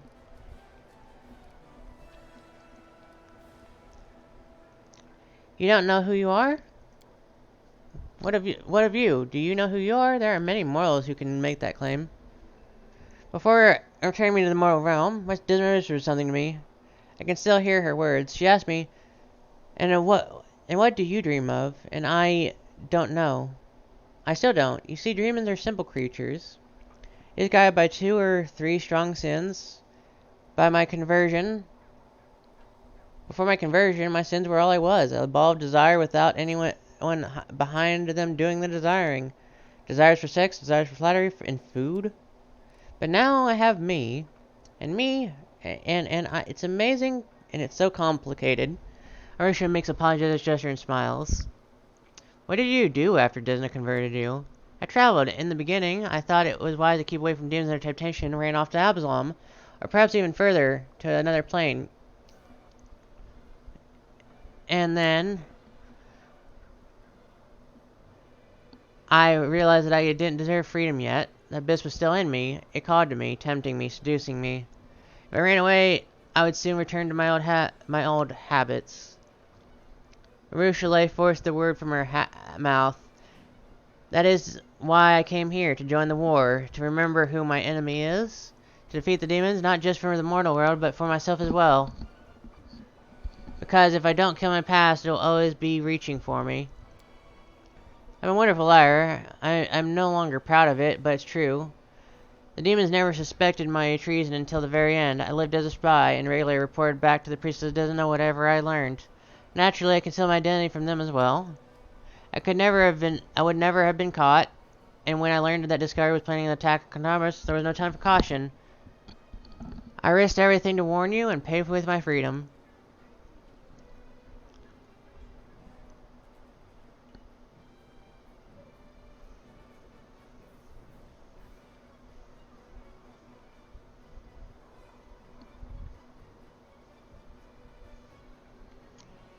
Huh.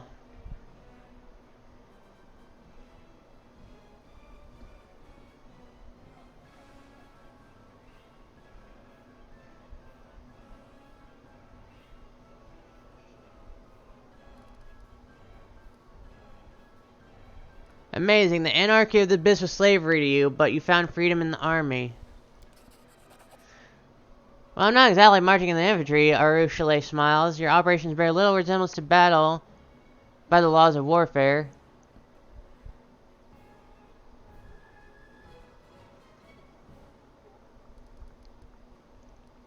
So, do you worship Disney now?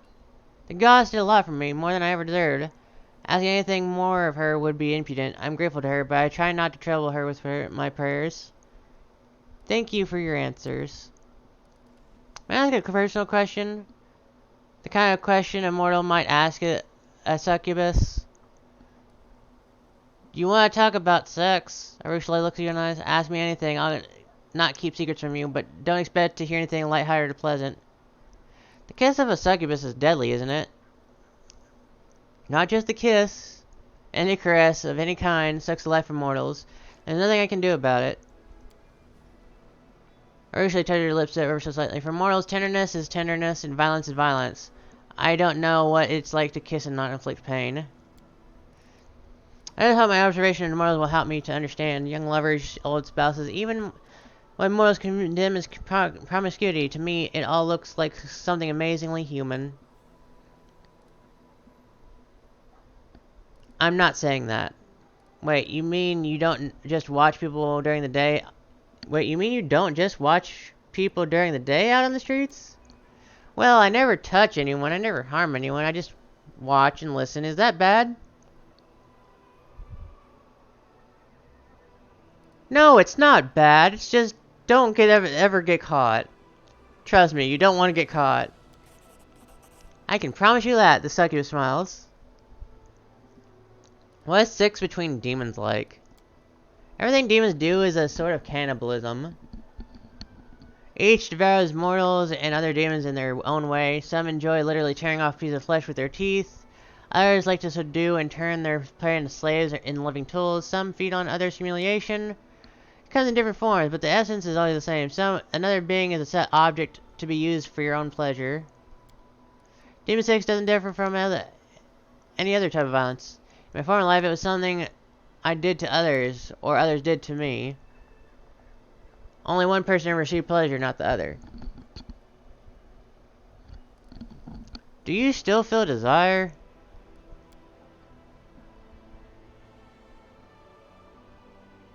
Usually keeps alongside and searching for the right words. You see, on one hand, my succubus nature runs with me. I feel the desire I feel. I feel the desire I feel is one that comes from real life. When I look at any mortal, I immediately imagine how. She looks away, but that desire, it's not what mortals feel. When you look like someone, you don't ponder how good it would be feel to drink their soul, do you? You think about how good it would feel to be together. Together, you see? You know how you want someone, and at the same time you don't want to show them? For me, it's always one in the same. True despair rings in Arushalei's voice. I'm not talking about love, just a common mutual affection of mortals. When they're not poisoned with violence. Now I know that I've never felt it, it's hard to imagine how it's even possible. Love is a wonderful feeling. I believe you'll be able to experience it someday.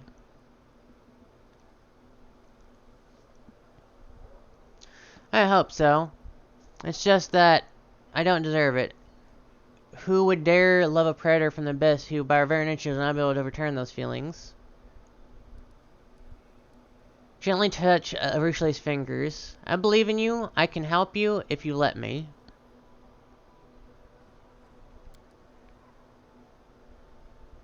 Fingers briefly touch the succubus's heated skin, and she anxiously jerks her pan back. Her eyes shine with fear, hope, and something new, fragile, tender. Something that makes her look surprisingly like an embarrassed mortal girl. I will. Thank you for being so open.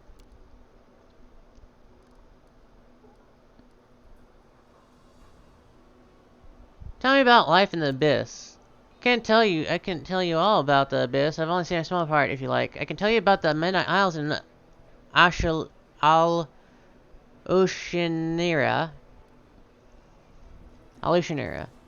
Tell me about the Midnight Isles. In the ocean of Ishar, not far from the mouth of the River Styx, there's a chain of islands. This is the realm of Nocticula, the queen of the succubi. There is no sun there, only a moonlit night, alternating with a moonless one. Each of the islands is one of Nocticula's trophies.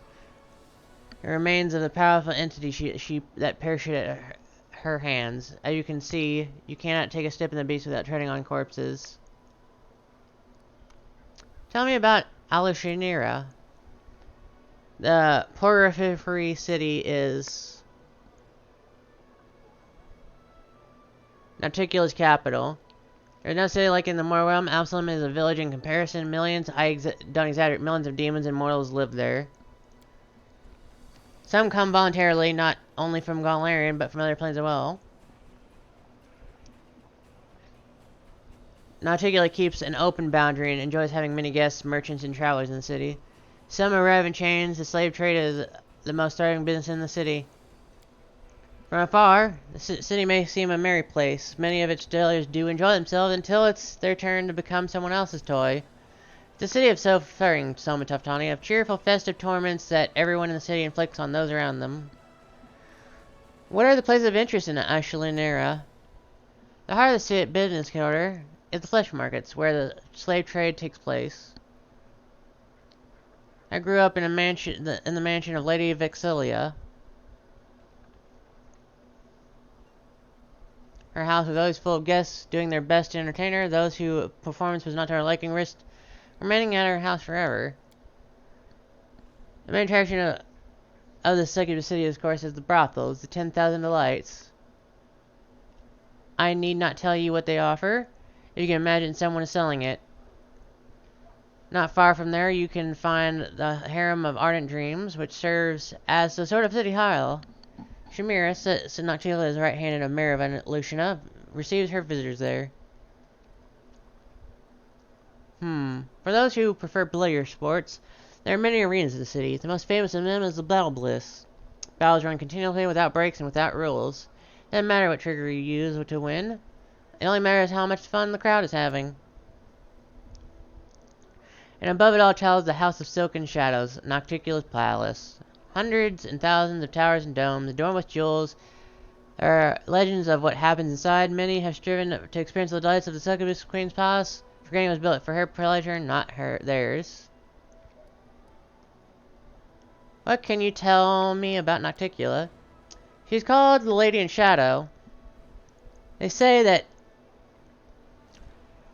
she's the first succubus.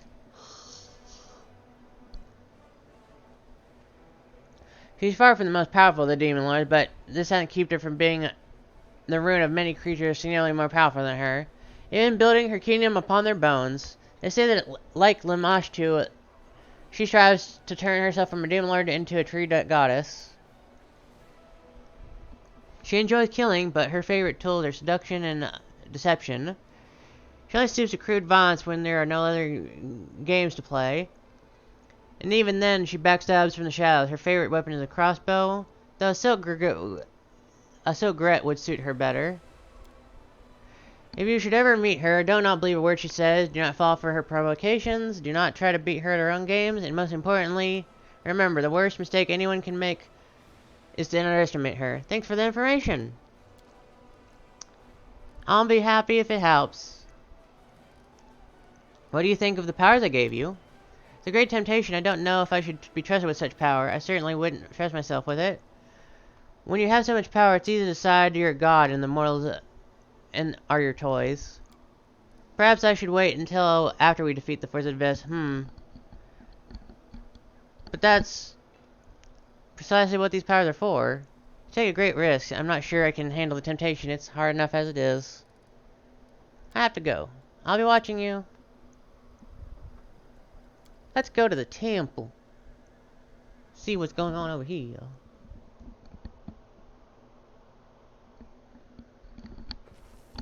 Here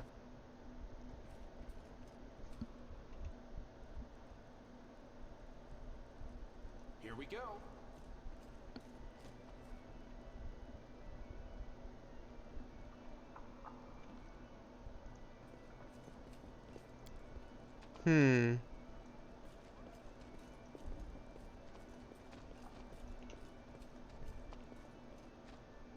I can handle it. There we go.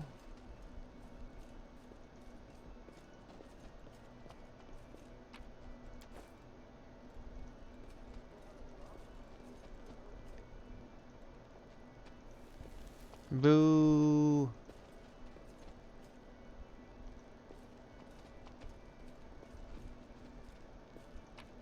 Can't make the demons wait.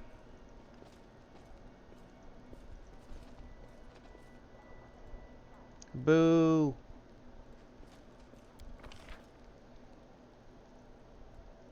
Leave the temple. Let's see.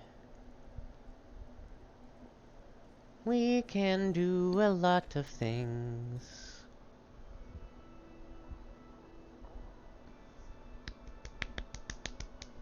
Do do do do do.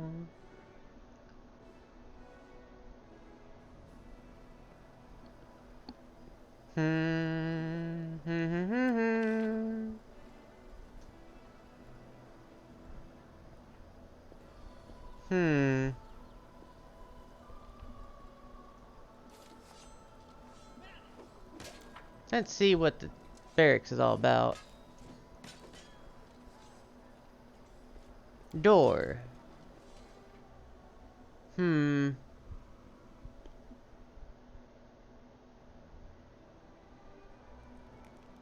Da da da da da dun dun dun.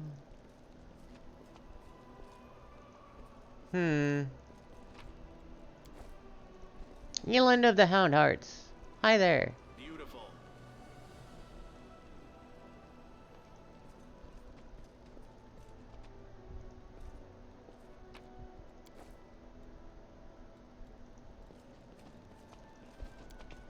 Well, see ya.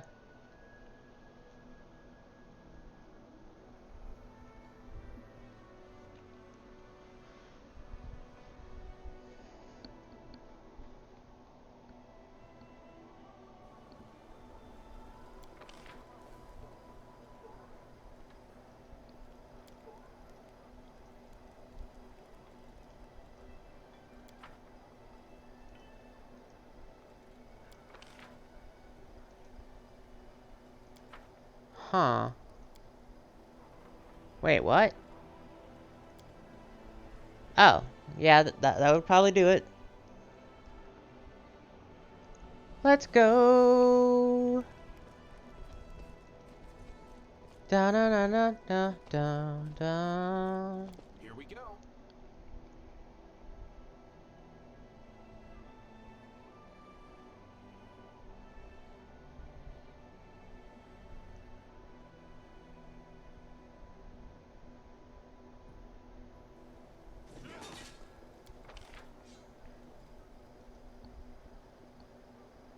Hmm.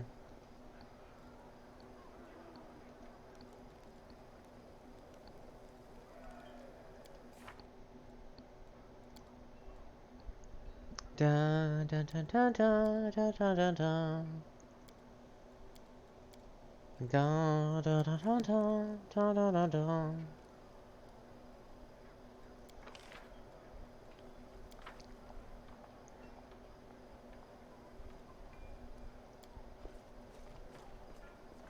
Let's see where you lead me to. Let's go.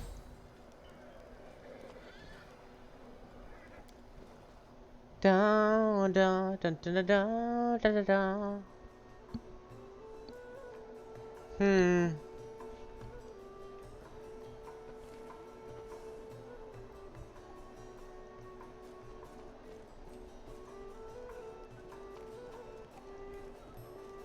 Let's see.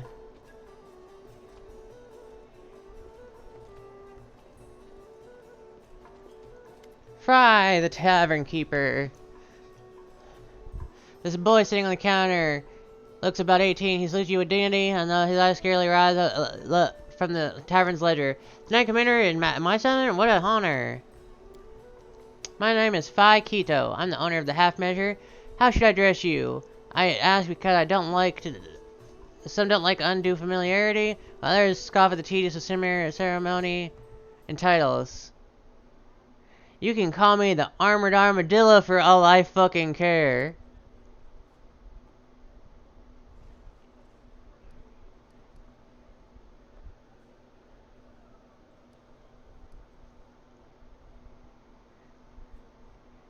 I'm absolutely sure. Out of respect for the whims of the hero Dresden, the armadillo it is. What can I do for you? A heart wine, a meal, a heart-to-heart talk?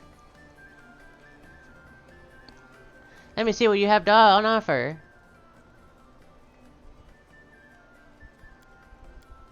Holy shit.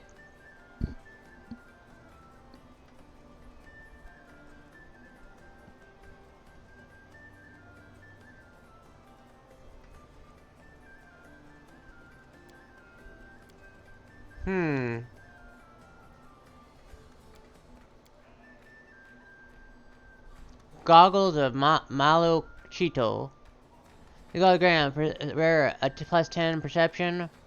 Whenever the wearer confirms a critical hit with any bow, the target becomes disoriented for 1d4 rounds, suffering a -4 to... Ooh, that's really good. Like, really damn good.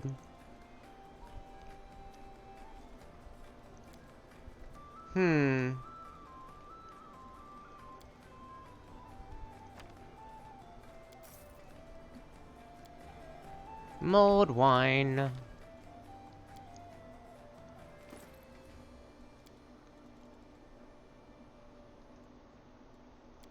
There we go.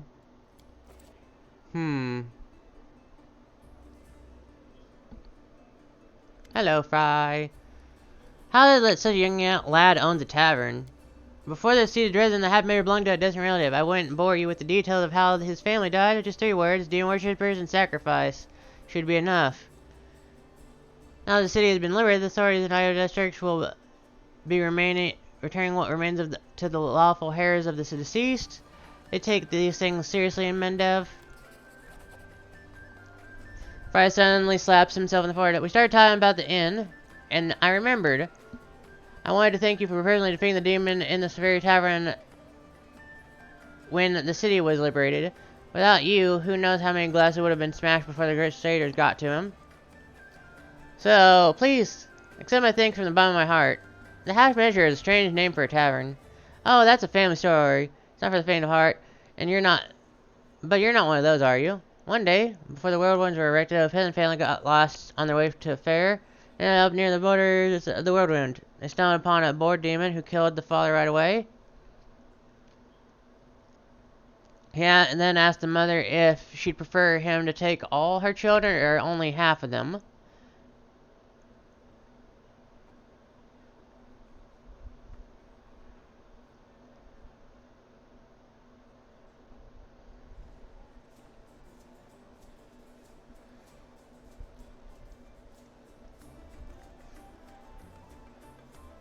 The sobbing woman looked at her 3 darlings and said half, and the demon promptly cut the arms and legs off of all the 3 children and said, I guess that's even, and disappeared.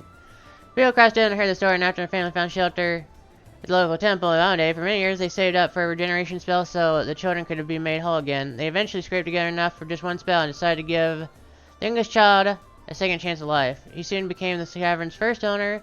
He called it the Half Measure in memory of his family and the terrible incident with the demon. He had a good life for a time, got himself married, and always planned to help his brother and sister, though he never got the proper chance. When the demons had surrounded Dresden, the poor cripples tried to run for their lives, but they died on the spot. Their brother and his wife died a little later, at the hands of deserters. There were rumors that the same demon that butchered the family came to Dresden and made a den of the Half Measure. If that's true, I guess he got word when he read this as sales. I mean, that's a story.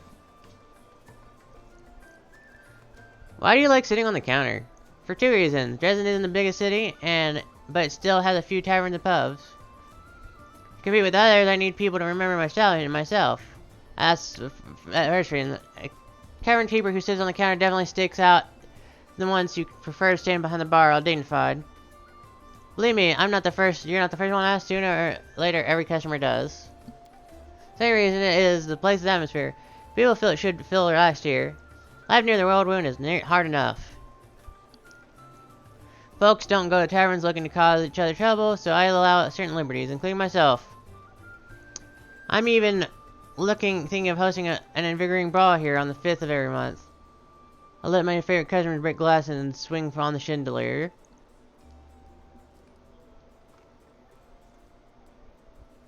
What's the feeling here in the city? I can only tell about my customers. They're mostly working folks, the ones who are rebuilding what's been destroyed, along with soldiers and some merchants. Overall spirits are high, but as high as they can be in Mendev, the nation of rattling sabers and fluttering banners. Everyone loves it when the demons get their horns, tails, and other parts handed to them. They're already forgotten that we nearly lost Canabras. War is like that. People live for one day, and that day is tomorrow, not yesterday. You've been a source of joy and inspiration for everyone as well. A simple lad leading the fight against the demons and defeating them, and running rings around the arrogant queen's knights. Haha, people like stories like that.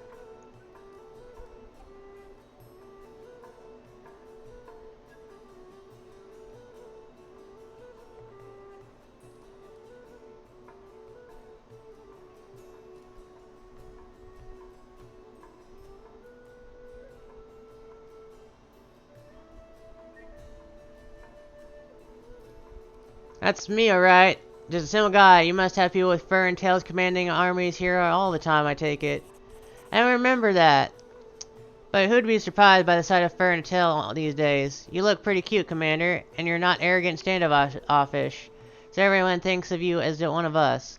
It makes no difference that you're a fox. So let's raise a toast to fur and tails. May we stand united in the struggles to come. What do your customers say about my new powers? They say you're crazy.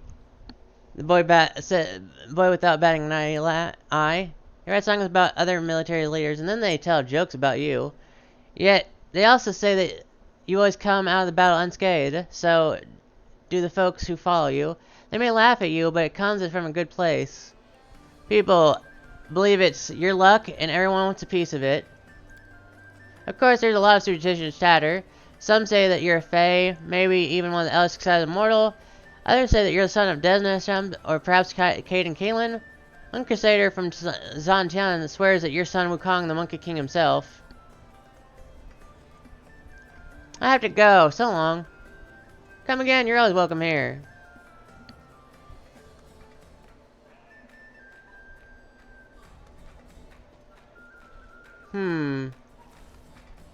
Items. Taking all of it. Because I can. Do do do do do do do do do do do do do do do do.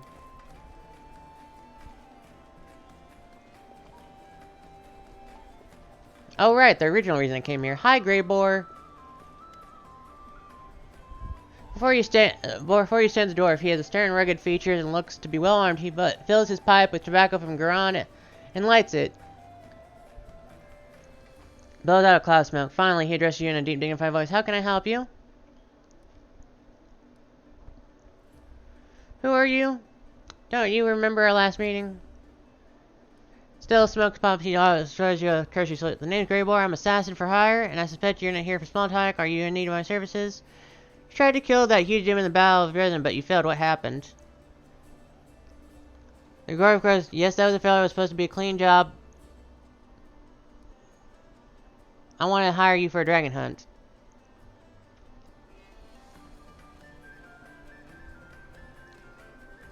A large adult female. The one that's been snatching people and carrying them off. I've heard about her. That's an impressive target. I can take this job, but only if we do it soon. This is a new assignment for my regular client, and I'll have to leave as soon as I have the orders. And of course, you should know that this dragon will not come cheaply. 2,500 gold paid in advance. How about a small discount? Let's think about this through. There are a lot of citizens in this town who have the valuable experience of subduing dragons and are willing to work for you. Will I lose any profit by protracted haggling? Will you? Is there any chance that someone less competent than I am will be able to locate your target as efficiently as I would? No, I don't think so. There's no reason for me to give you any discounts. 2,500. Fine. Excellent. Let's go get down to business. There's no easy way to take down a dragon when you don't have wings. So you need to follow my lead. The best thing could be to catch her by surprise in her lair. We need to find her first. Of course, since she doesn't leave tracks, that might be tricky. But I think I have a solution. We need to go west of Dresden to the Grimwood Forest. Dragon's been seen there often. According to the scouts, it is likely because there's some wild game left in those parts. We'll set up the ambush there. Grey Boar blows a cloud of smoke from his pipe and gives you a searching glance. I sure hope I can rely on your honesty. I understand that on our way to the dragon there might be other fights and places we need to visit for various reasons. That's to be expected. However, should I see that you are deliberately doing a contract or you're dragging me off to assault some demon citadel instead of going after the dragon, we'll have to revise the terms of our agreement. I have to go. Do do do do do do do do do. I can handle it. Dun dun dun dun dun dun dun dun dun dun dun dun. Dun dun dun dun dun dun.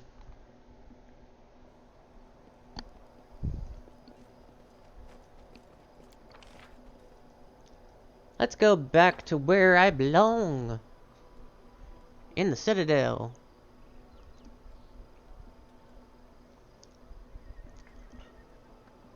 I'm a cool guy with cool powers, yeah.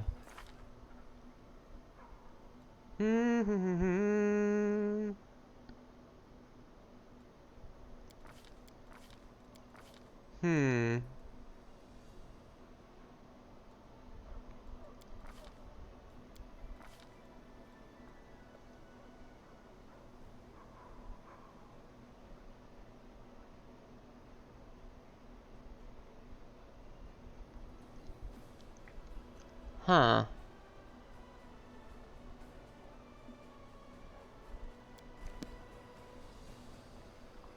There we go.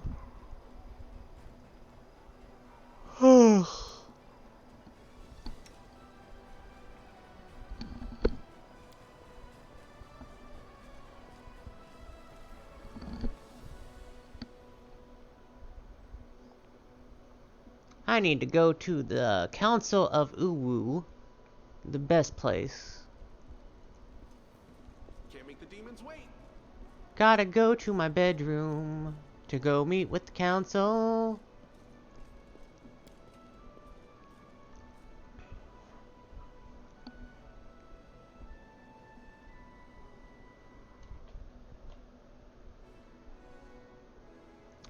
Do do do do do do do do do do do do do do do.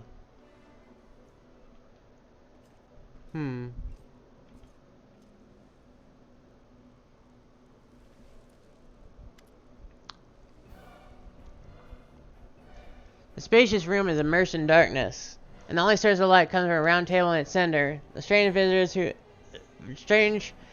who invited you here sitting at the table, along with several other humanoid figures and a hippogriff. They appear to be having an intense argument. Eretrice. Let us finally decide what we're going to do about the world wound, said the tall woman with the head of a lion. She dressed in a white and gold robe, and her amethyst-colored eyes gleam as she turned her stern gaze upon those present.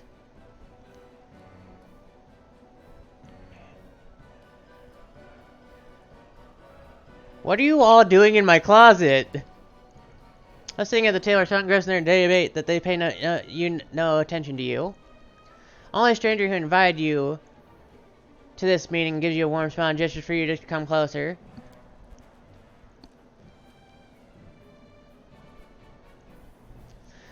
Pfff, Cobblehoof. Pfff. A hippogriff wearing a shiny mithril breastplate emblazoned with Abadar's key bangs the table resolutely with a clawed foreleg. Typical old cob, your visitor laughs eerily. But Sokoth Benoth? Yes! Yes! Fucking yes! But you suggested this about 700 times. We can't just bring the army of Axis there. Even if Amadar happens to allow it, all the other gods, not to mention the demonic and imperial arms, and perhaps even the Ellis, all of them will want to take part in the brawl. Rhoda has expanded once, but this plane will stretch the hull between the planes even wider than Noctilicula's. Haha, never mind. In short, the civilization you love so dearly will be pulverized into a bloody mess. Ugh. Holes, bloody messes. Soko Benthoth. Chadali.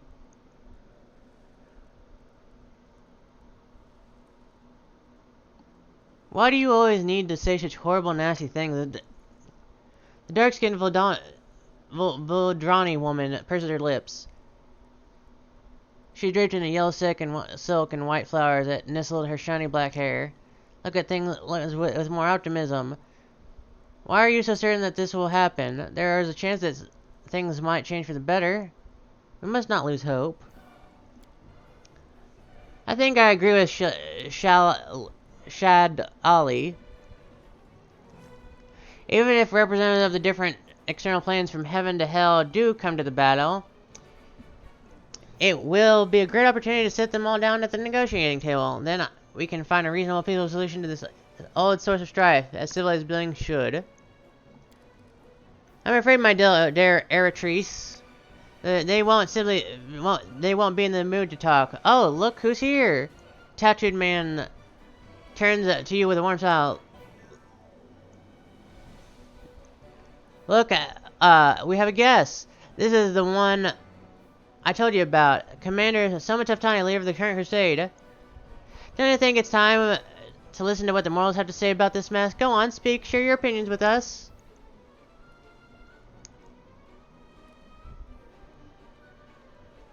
Hmm.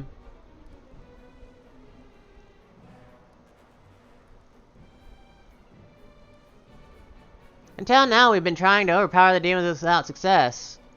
Maybe it's time to sit down at the negotiating table. That is a wise and well-considered suggestion. The lion-headed woman raises her finger approvingly, and celestials and beasts are sitting at the table. This peaceful the celestials and beasts are sitting at this table peaceful. And an example of the triumph of reason. Getting the council is of course a great success. Shaika the Many! Yes! Two of my favorite Pathfinder deities. I mean, I'm literally talking to a bunch of gods. Getting the council is, of course, a great success. A pity it's our only success so far. The length of time it took to say this short phrase, the creature at the table managed to change their sex, race, age, and eye and skin color several times. Anyway, let's return to our guest. As you can see, he's an extraordinary person. We should have invited Immortal to our council from the very beginning. They could have helped us see things from a different perspective. Perhaps you're right. After all, mortals dwell in close proximity to the world wound and deal with it constantly. Maybe, despite their, shall we say, narrow outlook on life, the modern brain is capable of conceiving of an ideal worthy of conception.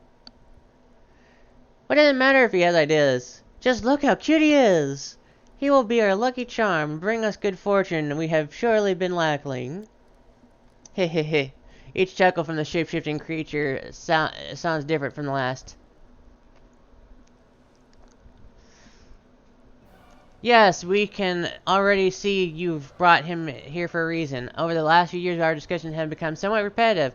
Well, mortal, welcome to the council. You must have questions. We're ready to enlighten you. Where am I? The council chambers. This is a small demiplane, a kind of room outside of all other worlds. Pref. The hippogriff raises his head proudly. Yes, I was about to say, kindly given to us by Abadar's attendant from his collection. Sokoth Benoth has turned your closet into a permanent portal. Well, I'll be glad to see you at any time, although I can't promise you'll encounter all the council members every time you show up. I encourage you to not to mess with the meetings. Who are you? Conversation in our group, as you may have noticed, is rather varied. These two beautiful ladies are celestials. In fact, I'm not ashamed to say they are imperial lords. Eretrice and Agathon is the patron of debate. She is the one who actually convened our council. Shadali and Azada is a patron of serendipity. That's right. All points of view are represented on this council, no matter how hostile they are to one another. For this is the only way to achieve the truth. Abyss is represented on the council by the demon lord Sokoth Benoth, with whom you are already familiar. In a malbranch named Alachinko, speak on behalf of Hell. Has failed to attend the meeting yet again. He must have had some urgent matters to attend to. Prif. The hippogriff proudly pounds his clawed foreleg against his mithril breastplate, which is adorned with Abadar's key. Ugh. Our elegant friend is named Cobblepoof. He represents Axis, and we are... The shape-shifting creature smiles with lips that change colors by the second. We are Shaika the Many, the eldest from the first world. We can say we speak on behalf of the entire Fey world, but we can't say the opposite either.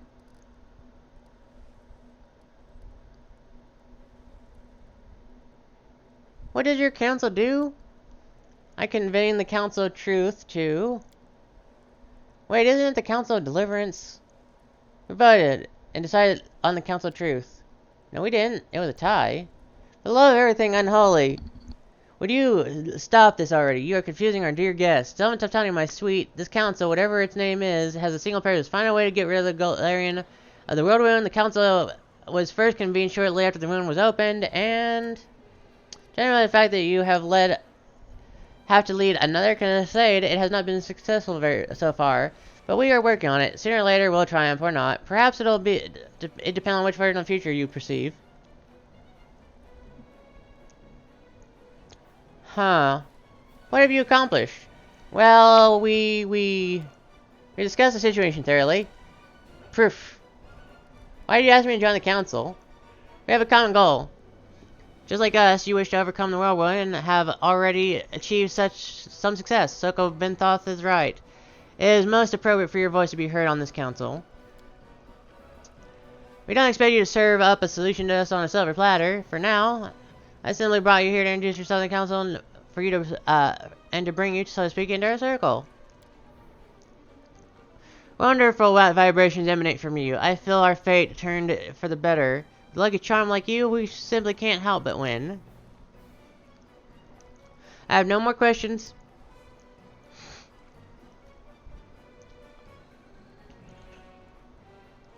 I am on a fucking council of gods. This is great. In that case, this meeting is adjourned. Summit Tani, welcome to our inner circle. I recommend that you talk to each of the members of the council informally in a more relaxed setting.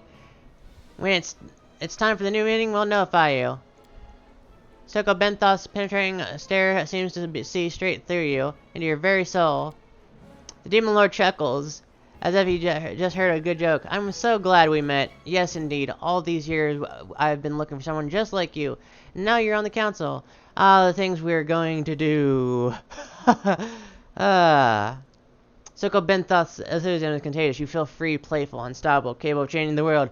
The feelings float up from the depths of your soul like bubbles of champagne. Shadali!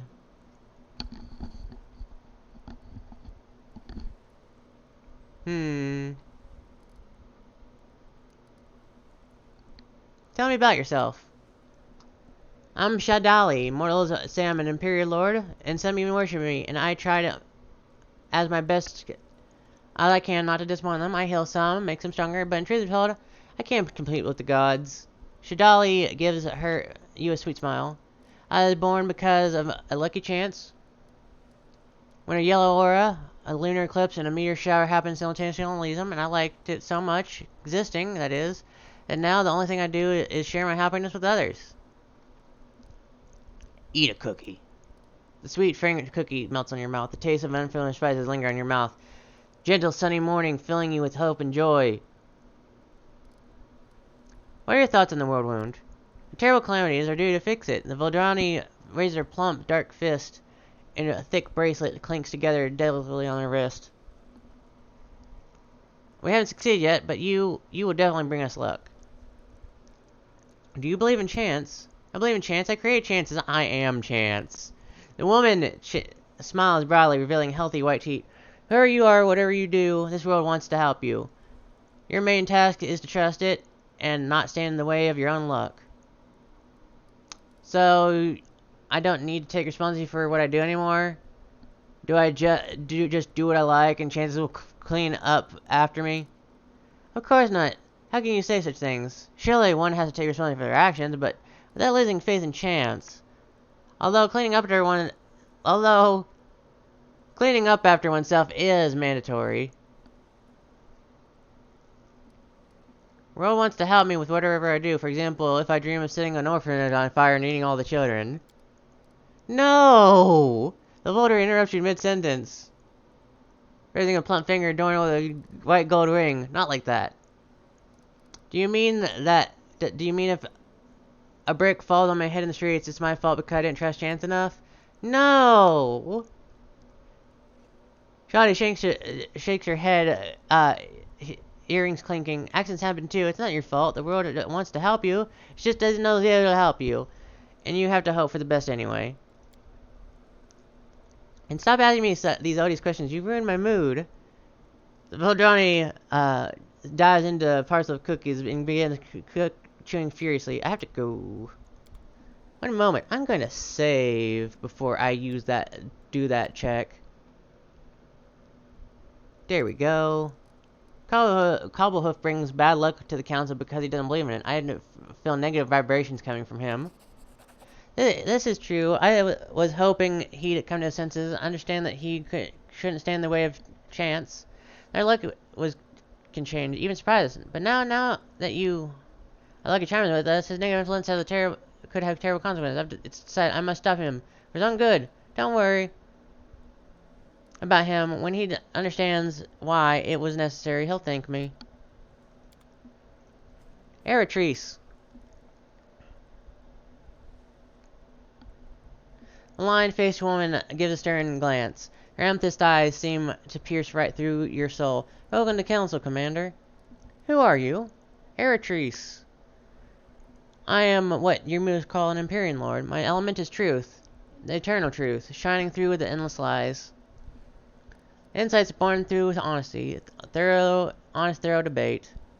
Were you the one who convened the council? Yes. I have tried to solve the problem of the world with weapons, and none have succeeded. I decided to try another way, and do what no one has tried before. Resolve everything through peaceful negotiations.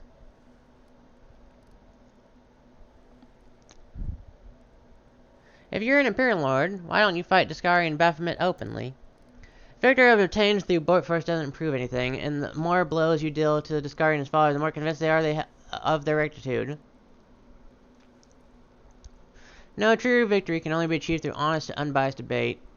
When they see that there are their ways, the demons will lay it on their weapons. And how successful has your weapon methods been so far? Up until now, there's been a few successes, but we keep trying. Truth always comes out sooner or later. What are your thoughts on the world wound? It's a terrible mistake, an aberration of the world order. As with any mistake, it runs the risk of becoming fatal if isn't fixed in time. As with any mistake, it can be created if the truth that refutes it exists is discovered and made public. The council is working on finding this truth, and though the truth has exuded us thus far, we keep trying. I only hope we reach our goal before the damage from the world when it becomes irreversible. Soko Benthoth told me he joined the council just so he can get on your skin. Oh, I know about his feelings quite well. He doesn't conceal them. Alas, above affinity, he is tempted by intimacy, and it matters not with whom, whether it is with me, Alachinko, or Cobblehoof. Till now, I assumed that for the common goal is finding the truth, I could turn a eye onto these destructive inclinations, but you may be right. It's possible that he is the one leading astray. The lion-headed woman's fingers stray to the hilt of a dagger.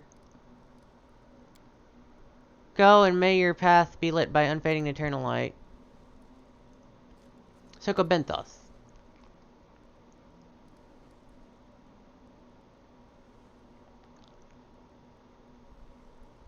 The creature's eyes are black voids, and his gaze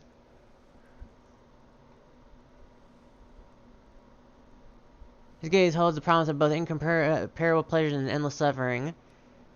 He puts a thin finger, his black nail carefully manicured, up to his pierced lip and smiles suggestively. Well, are you glad you accepted my invitation? I, for one, am happy to see you here. Tell me about yourself. Words are boring. I prefer to show, not tell. And if you'd like to begin introductions with words, well, I will bow to your wishes. I am Soko Benthoth, a demon lord, prior of the Catholic Telemac. I grant my congregations endless joys and pleasures, even if their tastes are frowned upon by the more hypocritical masses. Try to remember something you've always wanted. A desire so shameful you wouldn't allow yourself to think about it. In my house, it will come true. That and hundreds of more things you can't even imagine. You've heard this name before. Soko Benthoth, also known as the Silken Sin, is the patron of sexual extravagance and perversions. Moreover, he is also the brother and lover of the powerful demon lord Nocticula, although you heard rumors that the two have not been getting along lately. Nocticula is your sister and lover? At the sound of her name, Soko Benthoth's face contorts painfully. She is no one to me, less than no one. Please don't mention that name without need. Let's talk about someone more pleasant. About me, for example. Or you. Or even Cobblepoof. Those muscles, the broad pro for wings. That strong back, I wish I could ride him. Ha ha ha. You are a demon lord. Why aren't you involved in an invasion alongside Discari and Baphomet? Why would I be? Of course Baphomet is always a welcome guest in my dominions. Succubus traces his fingers across his lips with a dreamy smile.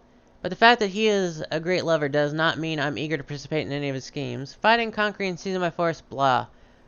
All my victories come to me of their own volition, begging to be conquered. What are your thoughts on the world wound? On the other hand, it's a disgusting monstrosity, meaningless carnage. So many boys and girls, mortals and demons who could be making love to another are hacking each other's heads off instead. On the other hand, for a moment, Soko Benthos' usual playful expression disappears from his face, and as if he's questioning something unpleasant. Stammering, he finishes quickly. On the other hand, more chaos, the more opportunities. So the world one is a source of opportunities. Opportunities for what? Let's let this conversation aside for now. All in good time. Soko Benthos' face darkens for a moment, but then, with a visible effort, he fixes his charming smile back into place. The playful note returns to his voice. I'll make sure you don't miss anything interesting, I promise.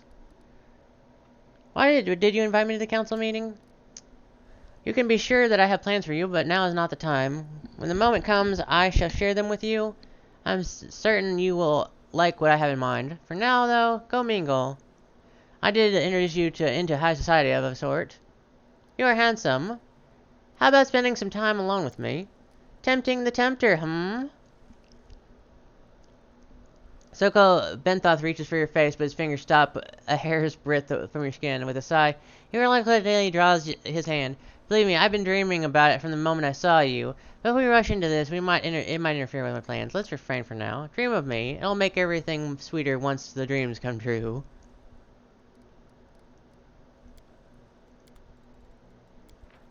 Save. Cobblehoof. Mighty despite its years, the hippogriff is in a mithril plate looks down at his beak at you. He gazes at you with wise eyes of a veteran officer. Tell me about yourself. Wait, really? It's already 8? Damn it. Well, I guess we'll be picking this up tomorrow. Saving the game. And time to pick our raid partner for the day.